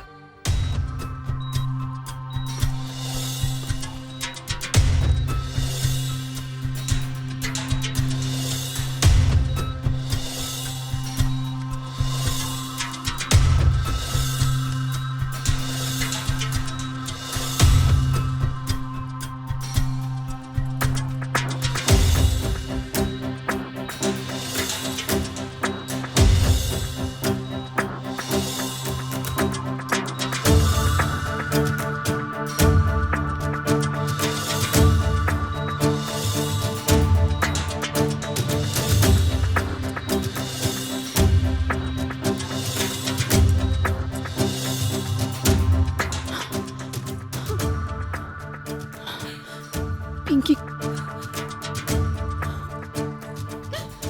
सब ठीक है, चिंता मत करी। बिटिया ठीक बा, ऑपरेशन चलता, परेशान मत हुई, सब ठीक हो जाएगा।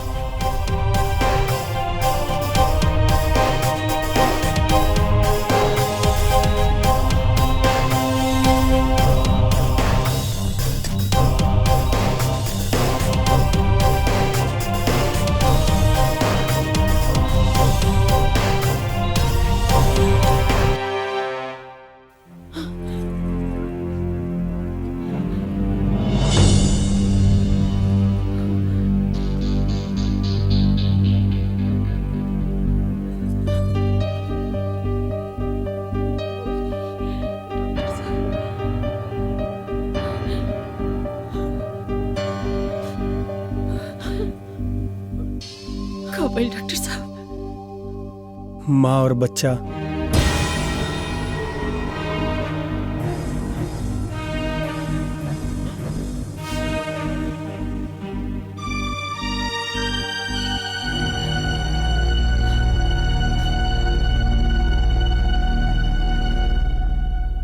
दोनों सलामत हैं।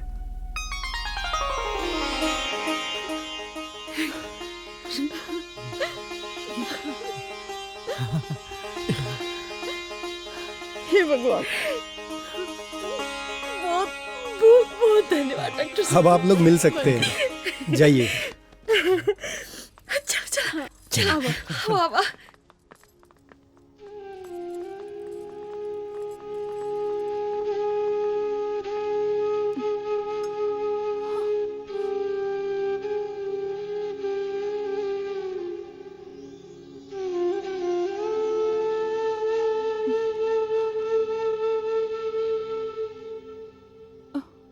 माँ जी, मैंने आपके घर का चिराग दिया है, अब तो आप मेरी कद्र करेंगी ना?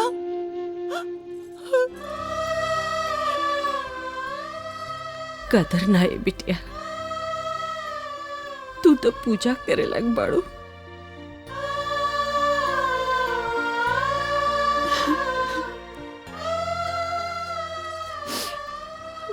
जोन होगा भुला जा।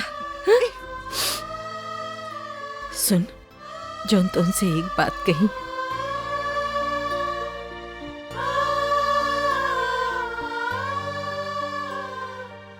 तो सही में अपने सास के सुधारते ले।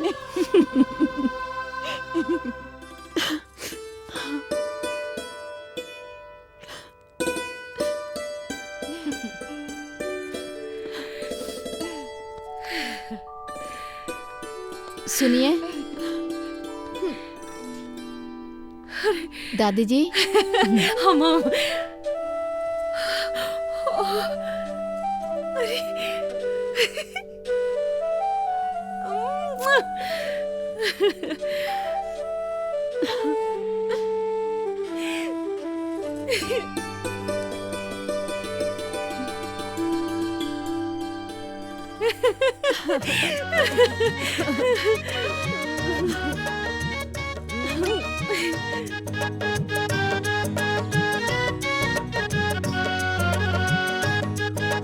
लो लो लो लो लो लो।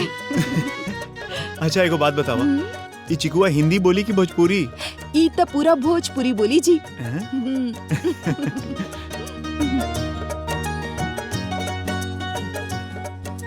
ए माई, हाँ एगो बात कही। हाँ बोला। हमार ससुई बिया नु। चुप, एकदम चुप। मर जोन छापड़ ना की बुद्धि एकदम ठिकाना हो जाए।